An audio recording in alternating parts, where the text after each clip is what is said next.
Chapter 738. Yichen wanted to scheme against the Nether Realm. Previously, he had obtained a large number of Nether Pass tokens, and now he had obtained the Ancient Contract Book. Once these two items were used together, it was simply too awesome. This was because Yichen could use the Nether Pass token to safely enter the Nether Realm. Then, through force, he could force the existences of the Nether Realm to sign a slave contract or a master-slave contract. This way, Yichen would obtain a large number of subordinates from the Nether Realm. Even if Yichen used up all of his Nether Pass tokens, these subordinates of the Nether Realm would protect Yichen's territory and ensure that the fortune of heaven and earth that Yichen obtained from the Nether Realm would not be lost. If it was before, Yichen was still worried that the subordinates of the Nether Realm might betray him after taking them in. Yichen was no longer worried. With the Ancient Contract Book, if they dared to betray him, there would only be one outcome: death. As for an equal contract, Yichen would not sign it at all. What a joke. Yichen wanted to dominate the Nether Realm, not find some friend of equal status. For Yichen, if he did not submit, there was only one outcome: death. As for whether signing a slave contract or a master-slave contract was inhumane or cruel, Yichen did not care at all. So what if it was inhumane and cruel? If he cared about this, Yichen might as well not fight for the fortune of heaven and earth and not fight for hegemony. Damn, I didn't expect this bastard to have such goods on him. And he's using it on me. Yichen thought of this. His name was Jack. The foreign man, called Lawrence, bowed humbly. Esteemed king, I came to the east this time not only to bring back the Gongsun family's treasure book of the Pill King, but also to do this ancient contract book. How does the Pope know that the East has an ancient contract book? Did he plant a spy in the East? Yichen asked with a frown. The fact that the ancient contract book had appeared in the East was beyond Yichen's expectations. In Yichen's previous life, he had never heard of any ancient contract books in the East. It was for this reason that when the ancient contract book appeared in front of Yichen, Yichen's first reaction was that it was a treasure that appeared in the West and was named Jack. Lawrence's foreman got it. But now Jake. Lawrence actually said that the ancient contract book was obtained from the East. How could Yichen not be surprised? Of course, apart from feeling strange, Yichen couldn't help but start to suspect the Pope of the Western Church. Because if the Pope did not plant spies in the East, it would be impossible for him to know that there was an ancient contract book in the East. But that was the crux of the problem. After the meteor fell, the laws of heaven and earth changed. All the technology of the past was useless. It was impossible for the Holy See to contact foreigners in the East through telephones. It was even more impossible for them to use planes, ships, or submarines to come to the East and plant spies there. As for communicating through the game world, that was even more impossible. It was important to know that foreigners who entered the game world in the East could only log into the game area of the Three Kingdoms. It was impossible for them to go to the game area of other countries. This way, foreigners in the country would not be able to communicate with foreigners in the game world. At least before the World War started, they would not be able to communicate. And if these conditions were not valid, the only possibility was that the Pope had used Jake. The hexagram slate that Lawrence used previously was the teleportation portal. He sent people to the East as spies and then used the teleportation portal to send messages back and forth. However, Yichen did not think that the Pope would do that, because the Pope was not that stupid. After the meteor fell, the world was full of monsters. Without knowing what was in the East, the Pope would not directly set up a trap in the East. He would only create his own forces in his own territory. If he was distracted, there's a 99% chance that he would not succeed. Because even if he sent people over, there was an 80% to 90% chance that they would be killed by the monsters in the outside world. Like Jake, Lawrence had managed to come to the East, get the ancient contract book, and reach the territory of the Gongsun clan. He was 100% lucky. Of course, this was also related to the fact that he had brought a set of powerful items and came with Gongsun Ji. But even so, it was impossible for the Pope to send spies to the East without knowing about the ancient contract book and the encyclopedia of the Pill Lord. Normal people would not do such a thing. unless the Pope of the Western Vatican was a lunatic. Without knowing what was in the East, he insisted on setting up a trap in the East. Then, he took out a large number of precious items and sent spies to the East, and they succeeded. It was also because of these doubts that Yi Chen asked Jake. Lawrence. Hearing Yi Chen's question, Jake. Lawrence did not dare to delay and hurriedly said, "This was told to the Pope by a woman named Qin Yin in the East. Her brother has the ancient contract book. She wants to use the ancient contract book to make her brother the 13th knight under the Pope." Jake. Lawrence glanced at the middle-aged man who was full of despair because he could not hurt Yi Chen. Then he continued, "Honorable King, Qin Yin was also the one who told the Pope about the encyclopedia of the Pill Lord. It seems that Qin Yin is the illegitimate daughter of the Gongsun family leader." Hearing this, Yi Chen frowned. How could Yi Chen not know who Qin Yin was? After all, Yi Chen had obtained the origin of lightning from Qin Yin. In order to get the lightning origin, Yi Chen even wanted to use the purple gold-red gourd as an exchange. However, Qin Yin wanted to scheme against Yi Chen. She wanted to use Yi Chen to cultivate the supreme Forgetting Emotion Sutra and move into the Samsara city. She even wanted to use the oath to prove that she would not do anything stupid before reaching the mortal evolution state. Yi Chen was furious. Qin Yin had no choice but to make a deal with Yi Chen. However, later on, when Qin Yin realized that the lightning origin could help people achieve enlightenment, she hated Yi Chen even more. Because of this, she swore that she would make Yi Chen suffer a fate worse than death. At this moment, Yi Chen used his spirit sense to check Qin Yin because she suddenly became an emperor general. Then, he heard Qin Yin's oath.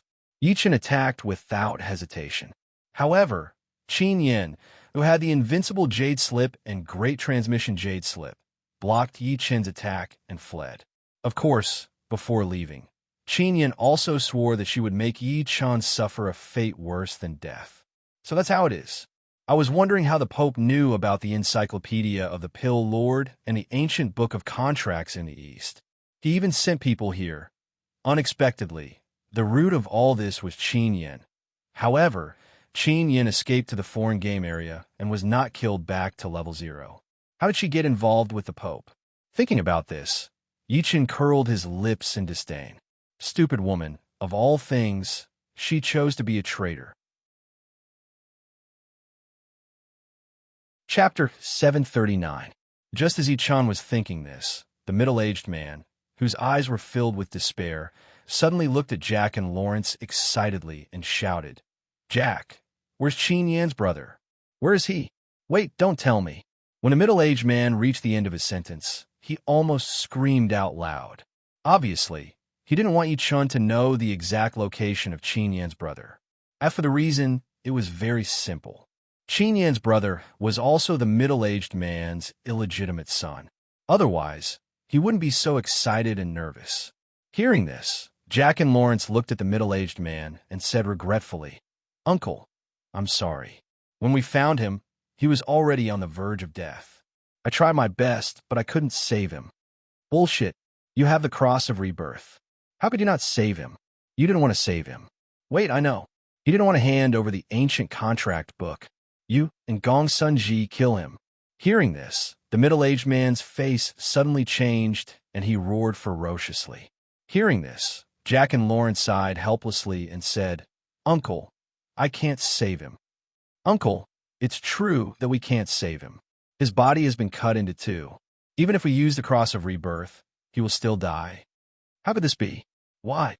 The middle-aged man instantly sat on the ground and muttered to himself with lifeless eyes. Hearing this, Yi Chen looked at the middle-aged man and then at Jack and Lawrence. "Apart from these two things, did the Pope ask you to do anything else?"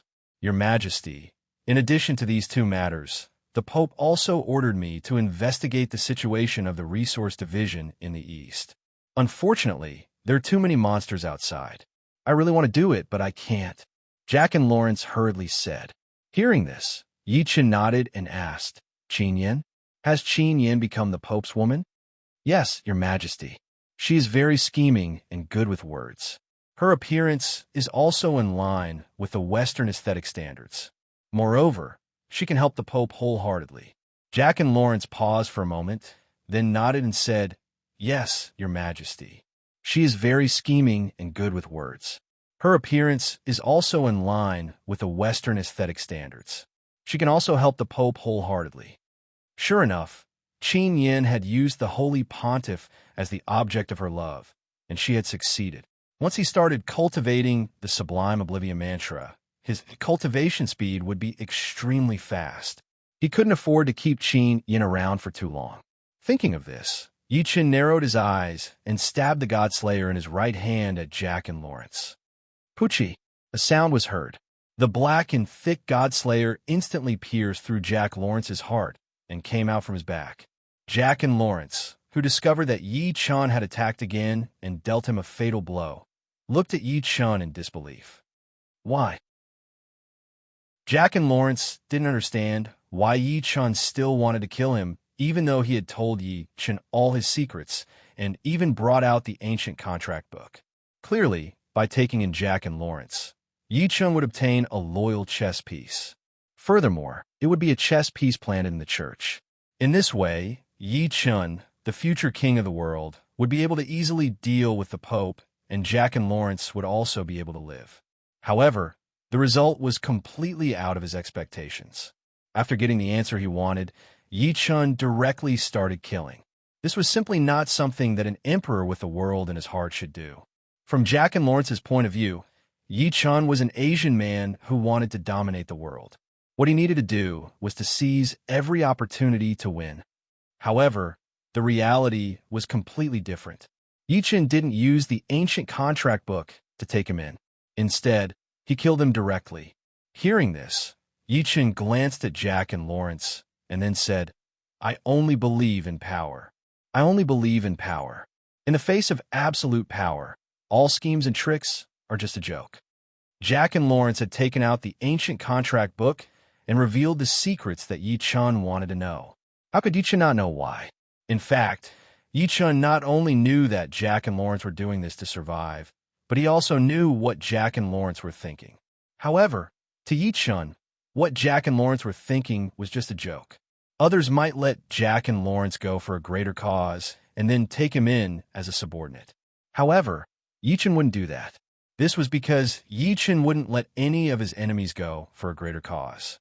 Jack and Lawrence were Yi Chun's enemies. Even if he wanted to live and was prepared to follow Yi Chun, it wouldn't change his status as an enemy. And Yi Chun's way of dealing with his enemies was only one thing from the beginning to the end: kill without mercy. Of course, Yi Chun wouldn't tell this to Jack and Lawrence because there was no need to. Yi Chun wasn't lying when he said this. This was because Yi Chun firmly believed that the way of the king was to rule over everything and dominate the universe. In the face of absolute power, all schemes and intrigues could not withstand a single blow. As soon as Yi Chun's words fell, Jack and Lawrence were stunned. Then, they saw Yi Chun's body explode with a bang.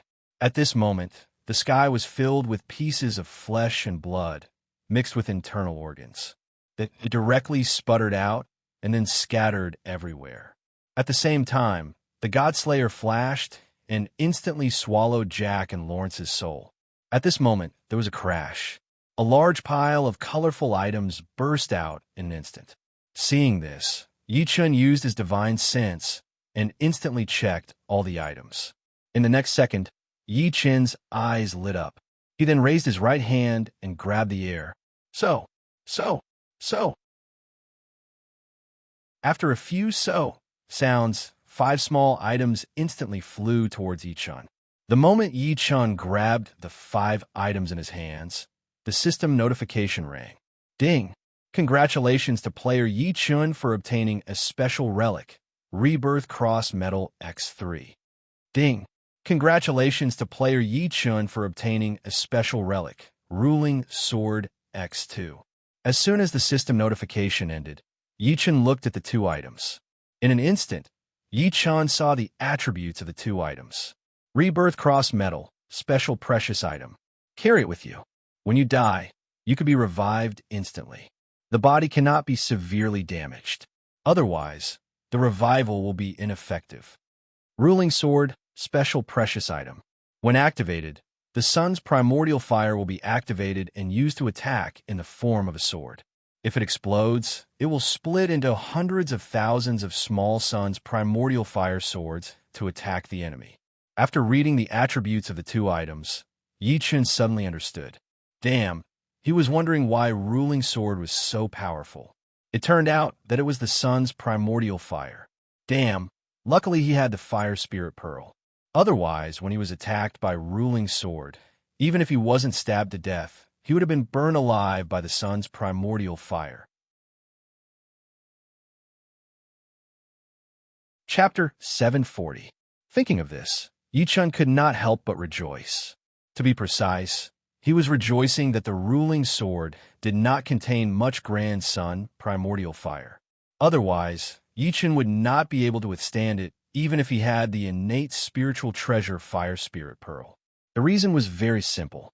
The Grand Sun primordial fire was the fire of extreme yang, one of the 10 most powerful flames in the untainted land. Although Yi Chun had the innate spiritual treasure Fire Spirit Pearl that could control all flames in the world, Yi Chun had not completely refined Fire Spirit Pearl yet. Therefore, Yi Chun could not unleash the full power of the Fire Spirit Pearl. If the Ruling Sword contained more Grand Sun primordial fire, Yi Chun would definitely be injured or even burned to ashes. Of course, this was just a hypothesis. The truth was that Yi Chun was safe and sound. Wait, since the Ruling Sword contained the Grand Sun primordial fire, could he use the Ruling Sword to refine it? The Grand Sun primordial fire was very powerful. If Yi Chun could refine it, it would be easier for Yi Chun to make a name for himself when he ascended to the untainted land. In the untainted land, the only ones who could control the Grand Sun primordial fire were East Emperor Tai, Demon Emperor Jun, and Emperor Jun's 10 sons.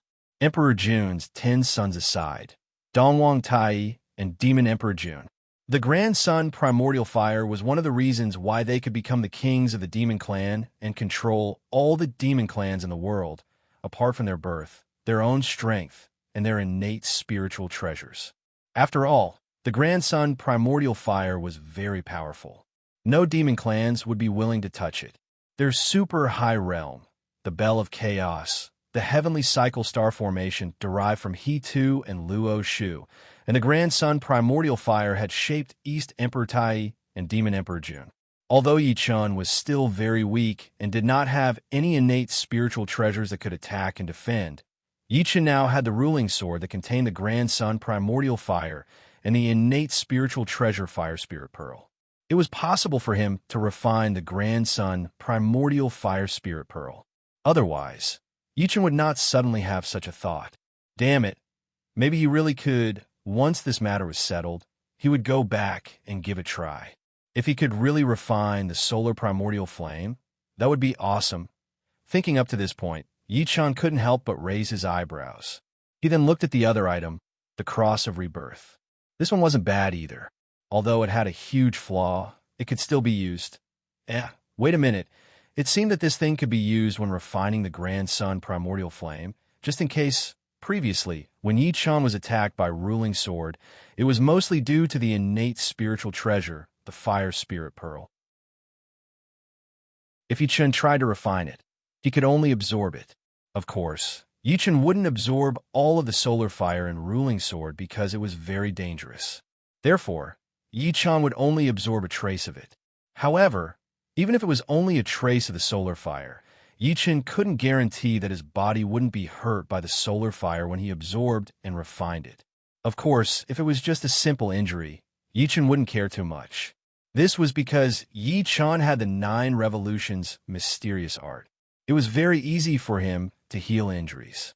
However, he was afraid that the power of the solar fire was too fierce and it would directly burn Yi Chun to death. In this way, even if Yi Chun had monstrous abilities, he wouldn't be able to display them. It was precisely because of this possibility when refining the solar fire that Yi Chun came up with the idea of using the Cross of Rebirth. After all, with the Cross of Rebirth, Yi Chun would have less to worry about when refining the solar fire. Simply put, it was better to be prepared. Thinking of this, Yi-Chin couldn't help but smirk.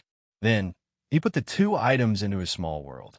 In the next second, Yi-Chan looked directly at the middle-aged man in the hall who was about to break down again and asked, "The Book of the Pill Lord, should I take it out myself, or will you take it out yourself? If I take out the Book of the Pill Lord, can you let the rest of the Gongsun clan go?" The middle-aged man looked at Yi-Chin blankly and asked. Hearing this, Yi-Chin smiled coldly and said, "Impossible. If it was before you attacked me, I might have let them go. But now this possibility is gone." Yi-Chin did think that after killing Gongsun Ji and getting what he wanted, he would let the Gongsun clan go. This wasn't because Yi-Chan wanted to be a good guy, nor was it because Yi-Chan was soft-hearted. It was because Yi-Chin's enemy was only Gongsun Ji. Moreover, Yi-Chin wasn't worried about the Gongsun clan's revenge at that time. But now, Yi-Chin had completely abandoned this idea. The reason was simple. The middle-aged man attacked Yi-Chin with the famous self-destruct artifact from his previous life, the geomagnetic thunderbolt bomb. The power of this thing wasn't bad. It was a destructive area of effect attack, which was even more powerful than Ruling Sword. If the Gongsun clan had extra geomagnetic thunderbolt bombs, and if some of them survived and wanted to take revenge on Yi-Chin, they would run to Yi-Chin's Samsara City and use one of these bombs. Then, they would be in big trouble. At that time, even if Yi-Chin was there, it would be useless. As long as the geomagnetic thunderbolt bomb exploded, even Yi-Chin wouldn't be able to survive, let alone Yi-Chin's subordinates. In fact, Yi-Chin was still very glad. To be more precise, he was glad that the Gongsun clan's apothecary town was tens of thousands of kilometers away from Yi-Chin's Samsara City. Otherwise, the Gongsun clan would definitely attack Yi-Chin's Samsara City. Of course, this was under the premise that they couldn't force Yi-Chin a hand over the secrets of the game and everything about Yi-Chin. This wasn't Yi-Chin's guess, but Yi-Chin's judgment. In his previous life, none of the hidden forces were soft-hearted. The Gongsun clan was also one of the hidden forces. There was no way that they would use gentle means to deal with Yi-Chin. In fact, what happened to the Gongsun clan this time also taught Yi-Chin a lesson. To be more precise, as long as one's enemy had a family, one shouldn't think that one was invincible in the world and let those seemingly unrelated people go just because one was powerful enough. One shouldn't even have this kind of thinking. This time, Yi-Chin wasn't in any danger because the apothecary town was too far away from Samsara City. But what about the next time? And the time after that? After the meteor fell, there were countless treasures that fell on Earth. Who knew what other powerful items there might be? As soon as Yi-Chin finished speaking, the middle-aged man's eyes were suddenly filled with hatred. Obviously, the middle-aged man's hatred for Yi-Chin had reached the breaking point. Otherwise, he wouldn't have acted like this. Seeing this, Yi-Chin sneered and stabbed the middle-aged man with the Godslayer in his right hand without hesitation. Puff came a sound. The dark and thick Godslayer instantly pierced through the middle-aged man's head. Bang came a sound. The middle-aged man's body exploded in an instant. Then, the sky was filled with pieces of flesh and blood, mixed with blood-stained bone fragments. At the same time, the Godslayer flashed and swallowed up the middle-aged man's soul in an instant. Clatter came a sound. A large pile of items fell from the sky and then fell to the ground. Chapter 741. Yi-Chin glanced at the items on the ground that the middle-aged man had dropped. Then, he used his divine sense to envelop all the items. In the next second, Yi-Chin raised his right hand and grabbed at the air. Whoosh! A pure white jade scroll flew in front of Yi-Chin and was caught by Yi-Chin. At this moment, the system notification sounded. Ding! Congratulations to player Yi-Chin for obtaining the special inheritance, Book of the Pill Lord. When the system's notification ended, the corners of Yi-Chin's mouth curled up. Finally, he got it. The Book of the Pill Lord could allow Yi-Chin to obtain a large number of pills that could speed up his cultivation until he reached the immortal level. Otherwise, Yi-Chin would not have placed so much importance on it. Of course, the Book of the Pill Lord was not enough. He also needed someone who could make pills. However, this was not a problem for Yi-Chin. The Nanhua elder deity was currently residing in the reincarnation immortal city in the game world. He was a special person in the Three Kingdoms beginners area and had a talent for making pills. As long as Yi Chen ascended, the Nanhua elder deity would be able to break free from the restrictions of the Three Kingdoms beginners area and become Yi Chen's subordinate. He would then use the godly potion shop to make pills for Yi Chen. Of course, other than the Nanhua elder deity, there was another historical person in the Three Kingdoms beginners area whom Yi Chen had not accepted as a subordinate. He was also a medicine master and could learn the book of the Pill Lord. With him around, he could also make pills for Yi Chen in large quantities. When he returned to the game world, he would give this to the Nanhua elder deity and let him study it before sending people to find Hua. Thinking up to this point, Yi Chen couldn't help but raise his eyebrows. Then, he once again looked at the items dropped by the middle-aged man. After Yi Chen confirmed that there was nothing good among the items, he left the hall. Just as Yi Chen left the hall, two gorgeously dressed twins appeared in Yi Chen's line of sight. They wore extremely revealing clothes. The moment he saw them, a creature called Chicken instantly appeared in Yi Chen's mind. It was no wonder that Yi Chen thought so.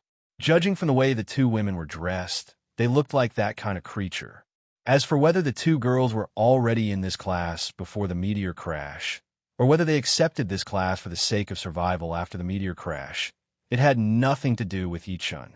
What Yi Chen needed to do was to find someone and ask where the members of the Gongsun clan were. Then, he would kill them all and plunder the cultivation resources of the Gongsun clan. That would be the end of this matter. Just as Yi Chen was about to ask, the two girls who saw Yi Chen were both stunned. One of the girls with a relatively slender figure raised her willowy eyebrows and asked Yi Chen in a teasing manner, "Handsome boy, what's your name? Who do you follow?" "Forget it. I don't care who you follow. From today onwards, you'll follow us." "That's right. Following us will be much better than following those bastards. Not only will it be safe, but it will also be enjoyable." The other girl, who was a little plump, gave Yi Chen a coquettish wink when she heard this, and then agreed. Yi Chen frowned when he heard this. At this moment, Yi Chen's guess about the two girls was immediately rejected. To be more precise, these two girls were definitely not special tools raised by the Gongsun clan. Instead, they were members of the Gongsun clan. Just as Yi Chen thought of this, the girl who spoke first walked up to Yi Chen and sized him up from head to toe. In the end, she even reached out to touch Yi Chen's crotch. Seeing this, Yi Chen sneered. Then, he grabbed the girl's neck with his right hand. At this moment, the girl's movements stopped abruptly. The other girl beside her was also stunned. Then she shouted in shock, "Bastard, what do you want to do? Don't you want to stay here anymore?" Hearing this, Yi Chen raised his left hand and pointed at the girl in the air. Kaboom! Muffled thunder sounded instantly. At the same time, a bolt of lightning as thick as an arm appeared out of thin air and struck the girl's head. She was killed instantly. Crash! A sound was heard. A pile of items fell out of the girl's storage space. After a glance, Yi Chen raised his hand without hesitation. In the next second, two geomagnetic lightning bombs flew out of the pile of items and came to Yi Chen's side. Sure enough, I guessed right. These two girls are really members of the Gongsun clan, but their way of doing things is really a bit unusual. Thinking of this, Yi Chen put away the two geomagnetic lightning bombs. Then, he looked at the girl whose neck he was grabbing and whose face was full of fear. He asked, "Where do the Gongsun clan people live?" Yi Chen asked the girl because he wanted to know the exact answer. This way, Yi Chen could kill all the members of the Gongsun clan before they got the news that the enemy has come to Medicine King Town and is on a killing spree. After all, Yi Chen wasn't sure if the Gongsun clan members had any life-saving items in their hands. If they didn't, then so be it. If they did, then Yi Chen would have to keep hunting them down. That would be too troublesome. Of course, Yi Chen also knew that even if the girl answered, her answer would most likely be mixed with a lot of lies, or even all of them would be lies. But Yi Chen didn't care. Yi Chen couldn't just ask her alone. The reason why Yi Chen didn't go on a killing spree right away was that Yi Chen didn't want to kill indiscriminately. After all, many of the people living in Medicine King Town were dependent on the Gongsun clan. Their relationship with the Gongsun clan wasn't that strong. If something happened to the Gongsun clan, they really wouldn't risk their lives for them. As soon as Yichen finished speaking, the girl made two ho sounds. Seeing this, Yichun casually threw the girl to the ground. After falling to the ground, the girl took a few deep breaths. Then, she waved her right hand and instantly took out a geomagnetic lightning bomb. Seeing this, Yichen's face darkened. Then his right hand grabbed at the air and instantly grabbed the geomagnetic lightning bomb. In the next second, Yichun pointed at the air with his left hand. Kaboom! Muffled thunder sounded again. A bolt of lightning as thick as an arm appeared out of nowhere and struck the girl dead on the spot. At the same time, a large pile of items fell out with a crash. Seeing this, Yichun was stunned. Holy shit, how many geomagnetic lightning bombs did this girl have on her? Yichun didn't expect that the last girl he killed would drop so many geomagnetic lightning bombs. The number of geomagnetic lightning bombs shocked even Yichun. Roughly counting, there were no less than 1,000. Seeing the ground full of geomagnetic lightning bombs, Yichun subconsciously looked at the girl's corpse. Who was she? How could she have so many geomagnetic lightning bombs? Even the head of the Gongsun clan only had 3. It was no wonder that Yichun was puzzled. After all, even if a weapon of mass destruction like the geomagnetic lightning bomb was stored, it would only be with the person with the highest status, such as the head of the Gongsun clan. But the problem was that the person who had the most geomagnetic lightning bombs was one of the twins of the Gongsun clan. How could Yichun not be puzzled? Just as Yichun was puzzled, a shadow suddenly appeared from the girl's corpse and condensed into a human figure. Yichun's eyes widened when he saw this. Parasitic soul body. Parasitic soul bodies were a special existence in Yichun's previous life. They fell to Earth with a meteor. It was rumored that any parasitic soul body would automatically search for a host. Once it successfully parasitized the host, it would assimilate the host and transform the host into a special race, the Ling clan. The Ling clan had strange abilities. They could turn their bodies incorporeal and walk in the world. At first glance, it didn't seem dangerous, but in reality, that was not the case. Once the Ling clan appeared, they would go around devouring spiritual objects, spirit veins, spirit springs, and so on. Anything with spiritual energy. If they weren't destroyed, once the Ling clan devoured a certain amount of spiritual objects, they would evolve into the Crystal clan. Once the Crystal clan appeared, not only would they continue to devour spiritual objects, they could also reproduce and grow stronger. Later on, when all the spiritual objects in the world had been devoured, the Crystal clan would start to devour spiritual energy. When they had devoured the last trace of spiritual energy, they would start to devour the energy contained in the planet itself.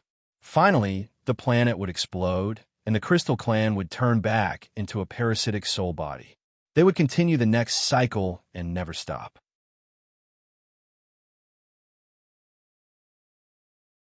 Chapter 742. Damn it, I was wondering why this woman had so many geomagnetic lightning bombs on her. It turned out that she was possessed by a parasitic soul body. The parasitic soul body had fallen to Earth with a meteor, so it naturally knew the exact location of the treasure that had fallen to Earth with the meteor. Although this location was only limited to the vicinity of the treasure, the parasitic soul body could not detect any further. However, this was not important. What was important was that after the parasitic soul body had chosen a host and successfully parasitized the host, it would definitely find a powerful treasure for the host. Of course, the so-called find did not mean that the parasitic soul body would control the host to do something. It was a hint. That's right, it was a hint. This was because before the parasitic soul body assimilated the host and transformed the host into the Ling clan, it could not control the host to do anything. It was only through a hint that the host could subconsciously go somewhere. In the end, the parasitic soul body would allow the host to obtain a powerful treasure. As for the purpose of the parasitic soul body, it was actually to allow the host to have the ability to protect themselves. The parasitic soul body did this because once the parasitic soul body successfully parasitized the host, as long as the host died before becoming the Ling clan, the parasitic soul body's parasitization process would be interrupted. This way, the parasitic soul body would have to wait for a year before it could successfully parasitize the host again. This was not a result that any parasitic soul body wanted to see. This was because there was also racial competition between the parasitic soul bodies. They would devour each other. Even if the parasitic soul body successfully evolved into the Ling clan, the competition would not stop, and the devouring of each other would not stop. When the Ling clan evolved into the Crystal clan, the competition would continue until the Crystal clan emperor appeared among the Crystal clan. Then, the Crystal clan would completely settle down.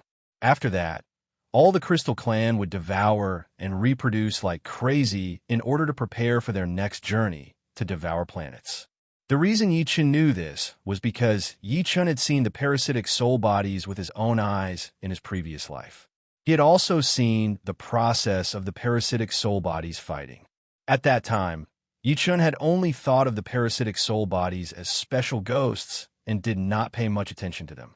However, later on, the secrets of the parasitic soul bodies, the Ling clan, and the Crystal clan were gradually discovered by humans who were brave enough to explore. After that, a large-scale extermination operation against the Crystal clan. Of course, it was called an operation, was an operation. That's right, it was a meat-snatching operation. Whether it was a parasitic soul body, a spirit, or a crystallizer, any form of a parasitic soul body was a natural treasure trove of energy. Not only could it provide 100% pure soul energy, but it could also provide 100% pure spirit energy. People had discovered this because a lucky person had met a crystallizer and treated it as a super boss. He had used a precious item and was lucky enough to destroy the crystallizer. After that, he went from a mortal evolution state to the purple mansion state. His foundation was extremely solid. The lucky guy who noticed this went around asking for information about the crystallizers. In the end, someone noticed that something was wrong and arrested him. After some torture, the information about the crystallizers was revealed. After that, the news about the crystallizer clan was leaked. Everybody knew about it. More and more people started to investigate and study the crystallizer clan. In the end, the secrets of the parasitic soul bodies, the Ling clan, and the Crystal clan were revealed to the world. Then, there's an operation against the crystallizers, the Ling clan, and the parasitic soul bodies. However, at that time, Yi Chen happened to be reborn. Yi Chen didn't know what happened after that. He thought that he would have to wait for half a year. He didn't expect to meet a parasitic soul body so soon. It was true that this thing was beneficial to humans, but its destructive power to Earth was also top-notch. A special existence like the parasitic soul body was a parasite to Earth. Although it was very helpful to improve people's strength, if the parasitic soul body was allowed to survive on Earth, Earth would explode sooner or later. He didn't know if the ancient contract book was effective against it. If it was effective, thinking about this, Yi Chen glanced at the parasitic soul body that was still being shaped. Then, with a thought, the ancient contract book appeared in Yi Chen's right hand. After glancing at the ancient contract book in his right hand, Yi Chen forced out a drop of blood essence and dripped it on the ancient contract book without hesitation.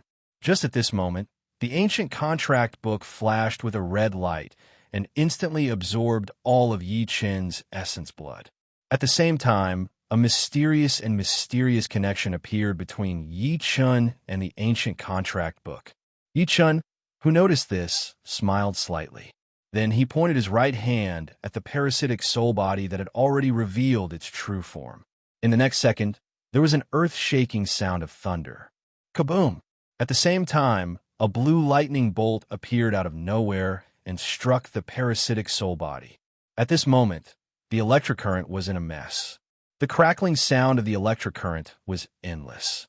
The parasitic soul body that was floating in midair was constantly changing its shape as the electric current continued to bombard it.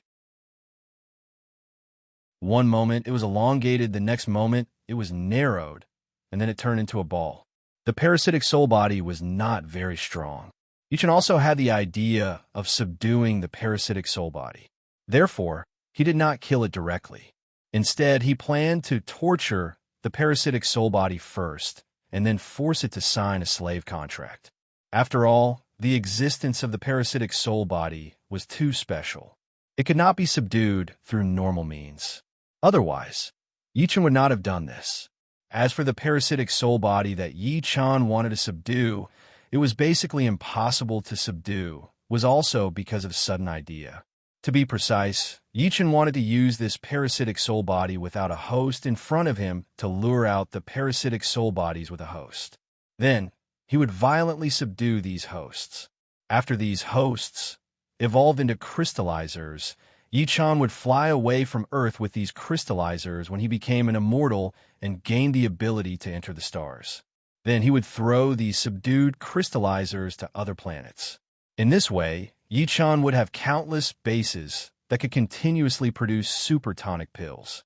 He would be able to harvest supertonic pills continuously. This was Yi-Chun's plan.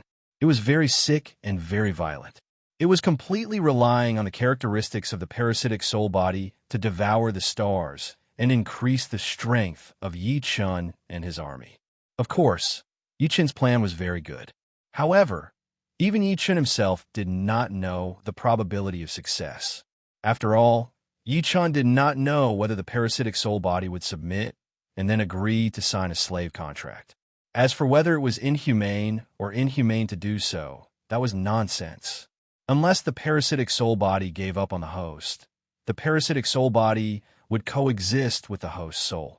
To be more precise, the end of the host was already decided after the parasitic soul body took over. That was, the host soul would perish and completely disappear from the world. Chapter 743. Of course, the host that had been parasitized by the parasitic soul body would only truly die after being assimilated by the parasitic soul body and transformed into a spirit race being. But this wasn't important. What was important was that Yi-Chun was currently attempting to subdue the parasitic soul body that had escaped from the host body. Time slowly passed. When the lightning on the parasitic soul body disappeared, Yi-Chun, who had been observing the parasitic soul body this entire time, suddenly shouted, "Sign a contract with me, and you can live. Otherwise, die." Although the parasitic soul body belonged to a special race, it still had its own consciousness. Moreover, after parasitizing it, it would be able to grasp the host's language. Otherwise, Yi-Chun wouldn't have said this. As soon as Yi-Chun's words fell, the parasitic soul body, which had already been tortured beyond recognition by the lightning, suddenly trembled and wildly flew off into the distance. When Yi-Chun saw this, he coldly smiled and pointed with his finger. Kaboom! The dull sound of thunder rang out once more. At the same time, a bolt of blue lightning appeared out of thin air and directly struck the fleeing parasitic soul body. The parasitic soul body that had been rapidly fleeing came to an abrupt halt. Then, under the bombardment of the lightning, the parasitic soul body's appearance constantly changed. The parasitic soul body could understand the language of the host's race, but it couldn't make a sound, whether it was pain, joy, or sorrow. But it wasn't that the parasitic soul body couldn't speak. They had an ability similar to human brain waves, and this was their language.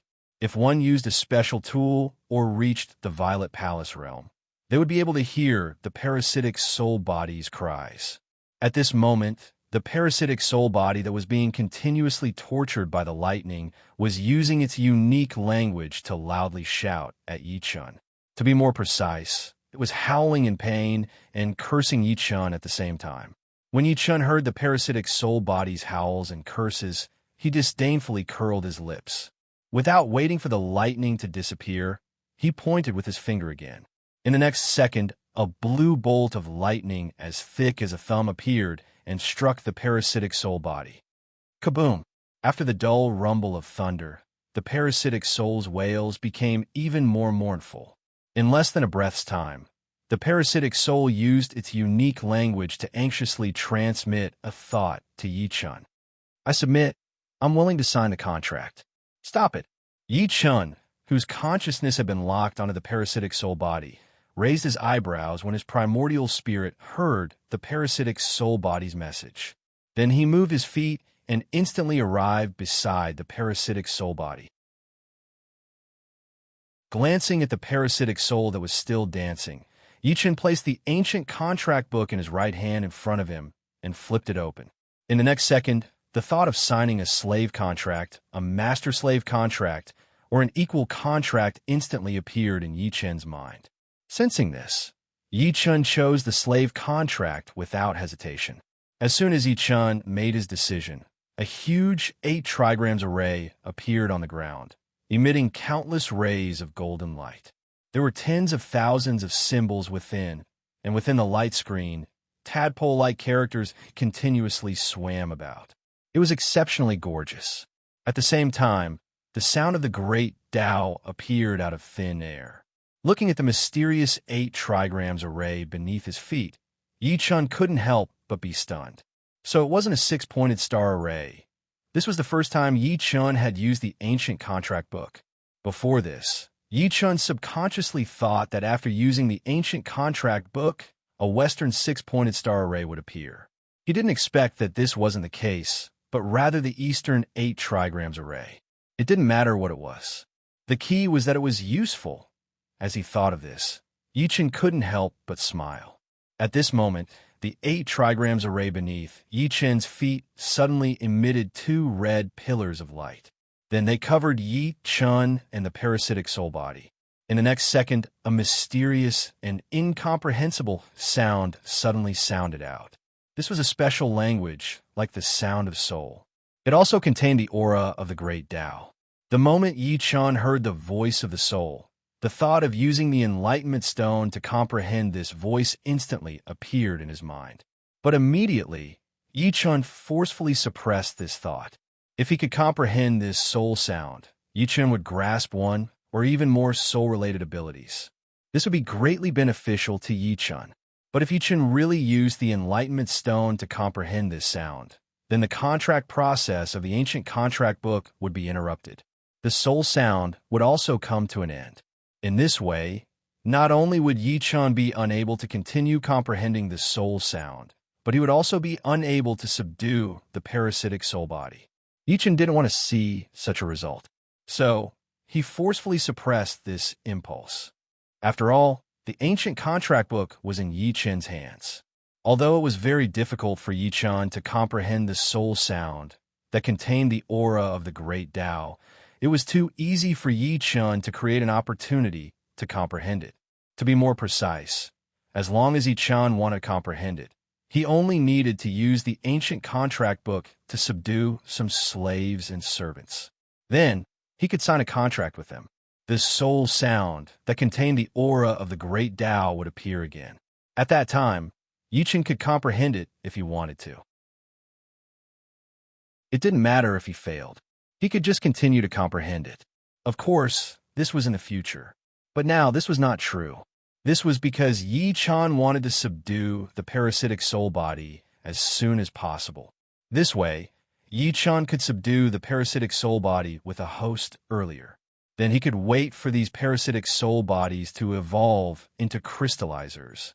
As long as the parasitic soul bodies that Yi-Chen subdued evolved into crystallizers, Yi-Chen would directly take them away from Earth and start his crazy plan of swallowing the universe.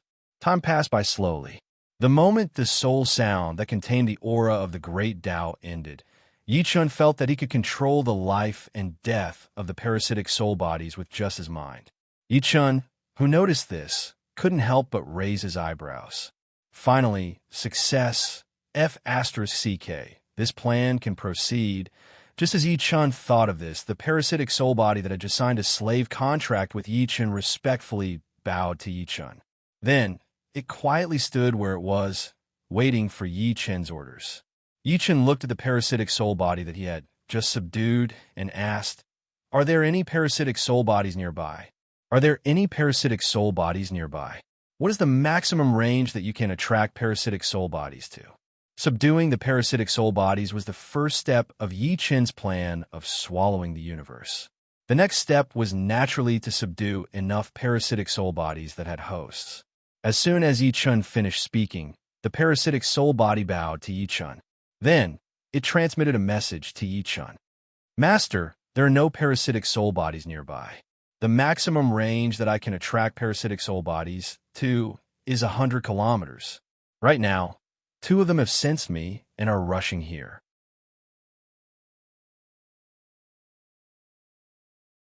Chapter 744. Yi Chen's eyes lit up when he heard this. Not bad, not bad. The plan had just begun, and 2 had already come. At this thought, Yi Chen turned to the corpse of the woman that had been possessed by the parasitic soul but had been killed by Yi Chen. More accurately, he was looking at the geomagnetic lightning bomb that had fallen out of the woman's storage space after she died. A second later, Yi Chen made a grabbing motion with his right hand and collected all the geomagnetic lightning bombs on the ground into his pocket dimension. Looking at the pile of geomagnetic lightning bombs in his pocket dimension, Yi Chen couldn't help but smirk. He then turned to the parasitic soul that he had already taken as a slave and asked, "You are a member of the Gongsun clan. You parasitized a member of the Gongsun family. Did you get her memory?" "Master, I know all of her memories." The parasitic soul hurriedly transmitted its thoughts to Yi Chen. Yi Chen nodded in satisfaction and said, "Lead the way. Don't let a single member of the Gongsun clan go." "Yes, Master." When the parasitic soul body heard this, he hurriedly replied. Then, he turned around and led Yi Chen around Medicine King Town. Time passed little by little. Yi Chen continued to visit the residences of the Gongsun clan members, killing them on the spot without hesitation and collecting 1 or 2 geomagnetic lightning bombs while he was at it. During this process, Yi Chen would encounter people who were cursing and resisting wherever he went. Yi Chen would just wave his hand and slap these people to death on the spot without exception. Of course, apart from these cursing and resisting people, there were quite a few people who saw Yi Chen but ignored Yi Chen. Their expressions were either cold or lifeless. Yi Chen did not bother with these people. After all, they didn't piss off Yi Chen, and they weren't members of the Gongsun family. Also, they didn't have any geomagnetic bombs in their storage space. Yi Chen didn't need to attack them. Just like that, Yi Chen harvested as he walked until he killed the last member of the Gongsun clan. Yi Chen had collected a total of 1,581 Earth Spike bombs. It could be said that Yi Chen had gained a lot, because these geomagnetic lightning bombs were enough for Yi Chen to do a lot of things. Although golden immortals in the primordial world were inferior to dogs and tiny immortals were everywhere, the geomagnetic lightning bomb could at most kill a heaven immortal. But even so, Yi Chen could still use the geomagnetic lightning bomb to deal with the enemies from other worlds that had also ascended to the primordial world. After all, Yi Chen was not the only one who had taken the path of imperial providence. There were others in other worlds who had taken the path of imperial providence. In the end, these people would definitely go against Yi Chen.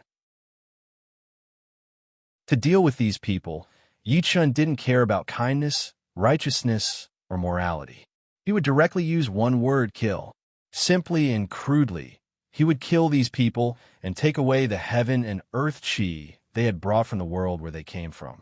This would contribute to Yi Chen's imperial hegemony. In the backyard of the Medicine King town, after Yi Chen killed the last member of the Gongsun clan, he looked at the parasitic soul body and asked, "How long will it take for your 2 clansmen to get here?" Hearing Yi Chen's question, the parasitic soul body didn't dare to delay and hurriedly replied, "Master, according to their speed, it'll take them another 10 minutes. After hearing the parasitic soul body's answer, Yi Chen's primordial spirit moved and instantly covered an area of 100 miles. In just a few breaths, he had locked onto the 2 men. Seeing their clothes, Yi Chen couldn't help but frown. Then, he looked at the parasitic soul body and asked, "After you fell to earth with the meteor, can you tell who got the opportunity and inheritance before the meteor fell? Then, you will choose them as the host and start parasitizing them." It was no wonder that Yi Chen was so puzzled, because Yi Chen's divine sense had detected that the 2 men were wearing celestial artifact suits. Equipment of this level could only be obtained by those hidden forces who had obtained inheritances and special opportunities before the meteor fell. Among the treasures that fell to Earth with the meteor, there were many high-grade and high-quality treasures. However, celestial artifact suits were not included. It was because of this that Yi Chun suspected that the parasitic soul body clan was targeting the hidden forces and then parasitizing them. After all, the twin sisters that Yi Chun killed before were members of the Gongsun clan. Now, two more parasitic soul bodies with hosts had appeared, and they were both members of the hidden forces. How could Yi Chun not think so? At first glance, this didn't seem to be a problem and had nothing to do with Yi Chun. But thinking about it carefully, if the parasitic soul body could tell who was a member of the hidden forces and specialized in parasitizing these members, then these hidden forces would most likely obtain powerful treasures, such as the geomagnetic lightning bomb, under the guidance of the parasitic soul body. In this way, the danger of these hidden forces would be greatly increased. And this was obviously not good news for Yi Chun. It should be known that Yi Chun had already become a thorn in the side of almost all the large and small forces, as well as the hidden forces.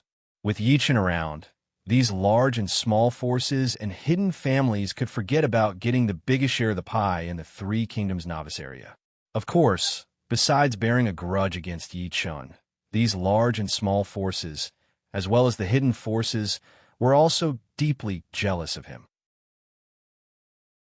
After all, Yi Chun's harvest was simply too bountiful. Everyone wanted to snatch Yi Chun's foundation and everything that belonged to Yi Chun. Many people even directly took action. Otherwise, the Li clan wouldn't have targeted Yi Chun and tried to assassinate him during the mission to subdue Gan Ning. Of course, the Li clan didn't succeed in the end and was directly wiped out by Yi Chun. But this wasn't important. What was important was whether the parasitic soul bodies really loved the hidden forces and chose them as the best parasitic targets. As soon as Yi Chun's words fell, the parasitic soul bodies were stunned for a moment, then hurriedly responded. Master, we don't know what hidden forces are, but we can see the fate in others. The best target for us to parasitize is someone with negative fate. Such people are more likely to be unlucky, but also more likely to succeed. After hearing the parasitic soul body's answer, Yi Chun couldn't help but be taken aback. Then, he couldn't help but laugh wildly. Damn, so the people the parasitic soul bodies chose to parasitize were all unlucky. That's right. If they weren't unlucky, how could they be parasitized? If they weren't unlucky, how could they completely die after being transformed into the Ling clan by the parasitic soul bodies? But now, he was relieved. Not only did they not have the fate of heaven and earth, but they also had negative fate. This was rare among the members of the hidden forces. In this way, these hidden forces couldn't rely on a large number of treasures to rise up. However, he had to be careful in the future. If there were people and things like geomagnetic bombs, it would be very dangerous. In the future, no one was allowed to appear within 100 miles of Samsara City. Anyone who came would be killed.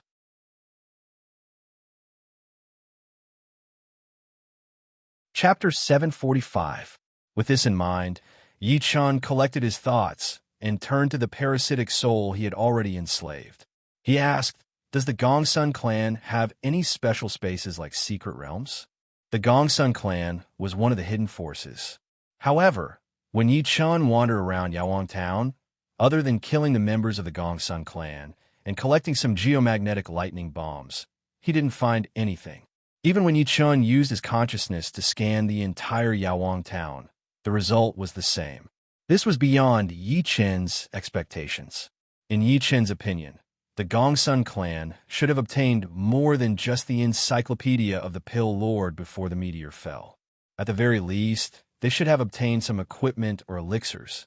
But the truth was the exact opposite. Yi Chun found nothing good. Of course, the geomagnetic lightning bombs were good stuff, but they were given to the Gongsun clan by the parasitic soul, not by the Gongsun clan before the meteor fell. When the parasitic soul heard Yi Chun's question, it hurriedly bowed. Master, there is a secret door in the well in the backyard. After opening it, after walking through a 100-meter-long passageway, you will arrive at a sealed secret room. These rooms are all built with magic forbidding stones to block out the probing of consciousness. Once you enter the secret room, you will see the entrance to a secret realm. All the elixirs the Gongsun clan collected before and after the meteor fell are planted there. Although the parasitic soul had obtained the host's memories, it did not possess the host's intelligence. In fact, the parasitic soul's true intelligence was not very high. The reason it could communicate with Yi-chan like a normal person was because it had the memories of its previous host. To be more precise, the parasitic soul and Yi-chan's communication was scripted, and the scripted here referred to the host's memories. Otherwise, the parasitic soul would have taken Yi-chan directly to the Gongsun clan's secret realm instead of waiting for Yi-chan to ask for an explanation. After all, the parasitic soul had already signed a slave contract with Yi-chan. Its life and death were in the hands of Yi-chan. No matter how stupid it was, it would not play around with its own life. Yi-chan's eyes lit up when he heard this. Holy shit, I knew it. The Gongsun clan was one of the hidden powers in my previous life. How could they not have any resources? However, the Gongsun clan's luck was pretty good. Unexpectedly, just like the Li clan, they had also obtained a forbidden magic stone. They had even specially constructed a secret room that could block out the probing of divine sense to protect the entrance of the secret realm. What a pity it was, but it was of no use at this moment. The only player with a spirit sense was Yi-chan. The Gongsun clan used the magic forbidding stones to protect the entrance to the secret realm to prepare for the future and not to specifically target Yi-chan. After all, the Gongsun clan, as one of the hidden powers, knew what the various states represented and what the use of spirit sense was. From the Gongsun clan's perspective, if there was a magic forbidding stone protecting the entrance to the secret realm, even if the players attached to the Medicine King town reached the mortal evolution state and had spirit sense, or if some powerful being suddenly came to the Medicine King town and wanted to attack the Gongsun clan, they would not be able to use spirit sense to search the secret realm of the Gongsun clan. This way, the secret realm of the Gongsun clan would be safe. They would not have to worry about people stealing the spirit herbs inside. Even if the Gongsun clan encountered some great danger, as long as some of their people could survive, they could use the spirit herbs in the secret realm to rapidly increase their cultivation level and then rise again. However, the Gongsun clan's idea was good, but the result was wrong. Not only did Yi-chan annihilate the Gongsun clan, but he also subdued the parasitic soul body that had parasitized the members of the Gongsun clan. Most importantly, this parasitic soul body completely inherited all of the host's memories and knew all of the secrets of the Gongsun clan. Just as Yi-chan thought of this, the parasitic soul suddenly looked up something from the host's memory and bowed to him. It bowed and said, "Master, there are two people in the secret realm of the Gongsun clan. Their origins are very mysterious. I don't know who they are either. They usually stay in the secret realm and never go out." Hearing this, Yi-chan frowned and looked at the parasitic soul body. "You're saying that there are two people in the secret realm of the Gongsun clan? Even you don't know where they come from?" Yi-chan wasn't reprimanding the parasitic soul body. After all, Yi-chan had ordered not to let anyone from the Gongsun clan go, and the two people in the secret realm clearly weren't members of the Gongsun clan. Otherwise, the parasitic soul body would have known where they came from. "Yes, master. My previous host asked the clan head about it, but he was reprimanded by the clan head," the parasitic soul body hurriedly replied. Hearing this, Yi-chan frowned once more. Just where did these two people come from? The clan head of the Gongsun clan was actually on guard against even his own clansmen. With this thought in mind, Yi-chan turned to the parasitic soul body and said, "You stay here for a while. Stay here for now. If there's any danger, inform me immediately." The parasitic soul body wasn't powerful, and there were many ways to deal with it. Of course, it wasn't that weak either. Otherwise, it wouldn't have survived Yi-chan's lightning strikes. The reason why Yi-chan instructed the parasitic soul body was to be prepared. After all, Yi-chan had killed all the members of the Gongsun clan outside the secret realm. Although no one had discovered this yet, if Yi-chan went to the secret realm and a player sensed something amiss and came to investigate, they would discover the parasitic soul body. Once the players discovered the parasitic soul body, they might flee immediately. However, it was more likely that they would call their friends and attack. the parasitic soul body together. This was because when the players discovered that the members of the Gongsun clan had been killed, their first thought would be to rob the Gongsun clan. Of course, it didn't matter what the players thought. What mattered was the outcome. As long as the players attacked the parasitic soul body and used the right method, such as using an exorcism item like the Peachwood sword, the parasitic soul body could be killed on the spot. After all, no matter how special the parasitic soul body was, it was still a soul body. It was similar to a ghost. Even if it was more resistant than a ghost, it could still be killed. And it wasn't in Yi Chen's interest to have the parasitic soul body killed by the players.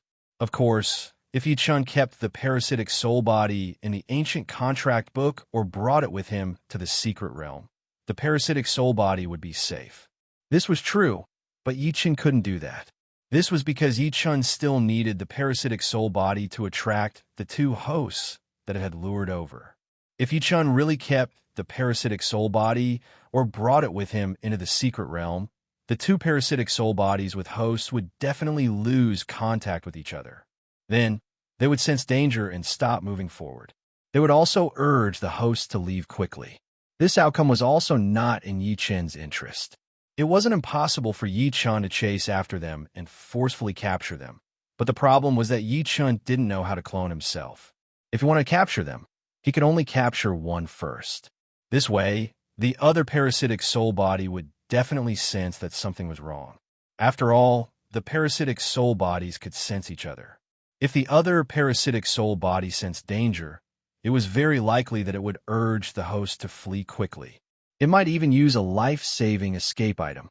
After all parasitic soul bodies would search for life-saving items for their hosts. It wasn't strange that the two hosts had life-saving items. Of course, if the life-saving items were offensive, it wouldn't be a big deal. If they had life-saving items that could escape, it would be too late for Yi Chen to capture them. Besides, even if Yi Chen succeeded in capturing the other parasitic soul body, what about the Gongsun clan's secret realm? There were two mysterious people there. Yi Chen couldn't guarantee that the two mysterious people in the Gongsun clan's secret realm wouldn't notice the changes in the Gongsun clan's secret realm. Similarly, Yi Chen couldn't guarantee that the two mysterious people wouldn't run away immediately after noticing the changes in the secret realm. They might even take the risk and use the geomagnetic lightning bomb to blow up the entire secret realm. Either way, Yi Chen didn't want to see it happen. Therefore, Yi Chen made the Gongsun clan's secret realm his first target. Yes, master. Hearing this, the parasitic soul body hurriedly bowed and replied. When Yi Chen heard this, he nodded his head. Then, with a move of his feet, he instantly arrived beside the well in the backyard. Yi Chen took a look at the ancient-looking well. Then, he leaped up and directly jumped in. In the next second, Yi Chen stopped jumping into the well. Seeing that the color of the well was different, Yi Chen smiled. Then, he raised his right hand and made a few gestures in the air. Sizzle, sizzle, sizzle. The seemingly sturdy well was cut into countless pieces by the sword Qi released by Yi Chen's fingers. Seeing this, Yi Chen raised his hand and made a grabbing motion in the air. Crash! A sound was heard. Countless small, flat stones flew out of the oddly colored well and fell into the bottom of the well. At the same time, a dark tunnel appeared in Yi Chen's sight. After taking a look at the dark tunnel, Yi Chen flew straight in. In the blink of an eye, he arrived in front of a dark wall. In the next second, Yi Chen made a few gestures in the air toward the dark wall. After a few sizzling sounds, Yi Chen raised his left hand and made a grabbing motion in the air. A huge piece of the wall was grabbed by Yi Chen in an instant. Then, Yi Chen casually threw it aside. At the same time, the entrance to the secret realm, which was emitting a light blue light, appeared in Yi Chen's sight. Seeing this, Yi Chen waved his right hand. The dark and thick Godslayer appeared in an instant. Then, he went straight to the entrance of the secret realm. In the next second, Yi Chen disappeared and appeared in a secret realm full of elixirs. Looking at the elixirs on the ground, Yi Chen's primordial spirit moved. His huge divine sense instantly covered the entire secret realm. In the next second, Yi Chen's divine sense locked onto a thatched cottage in the center of the secret realm. When Yi Chen's divine sense saw the two people in the thatched cottage, one big and one small, he was stunned. Holy shit! Why is it Hua Tuo and Lucia?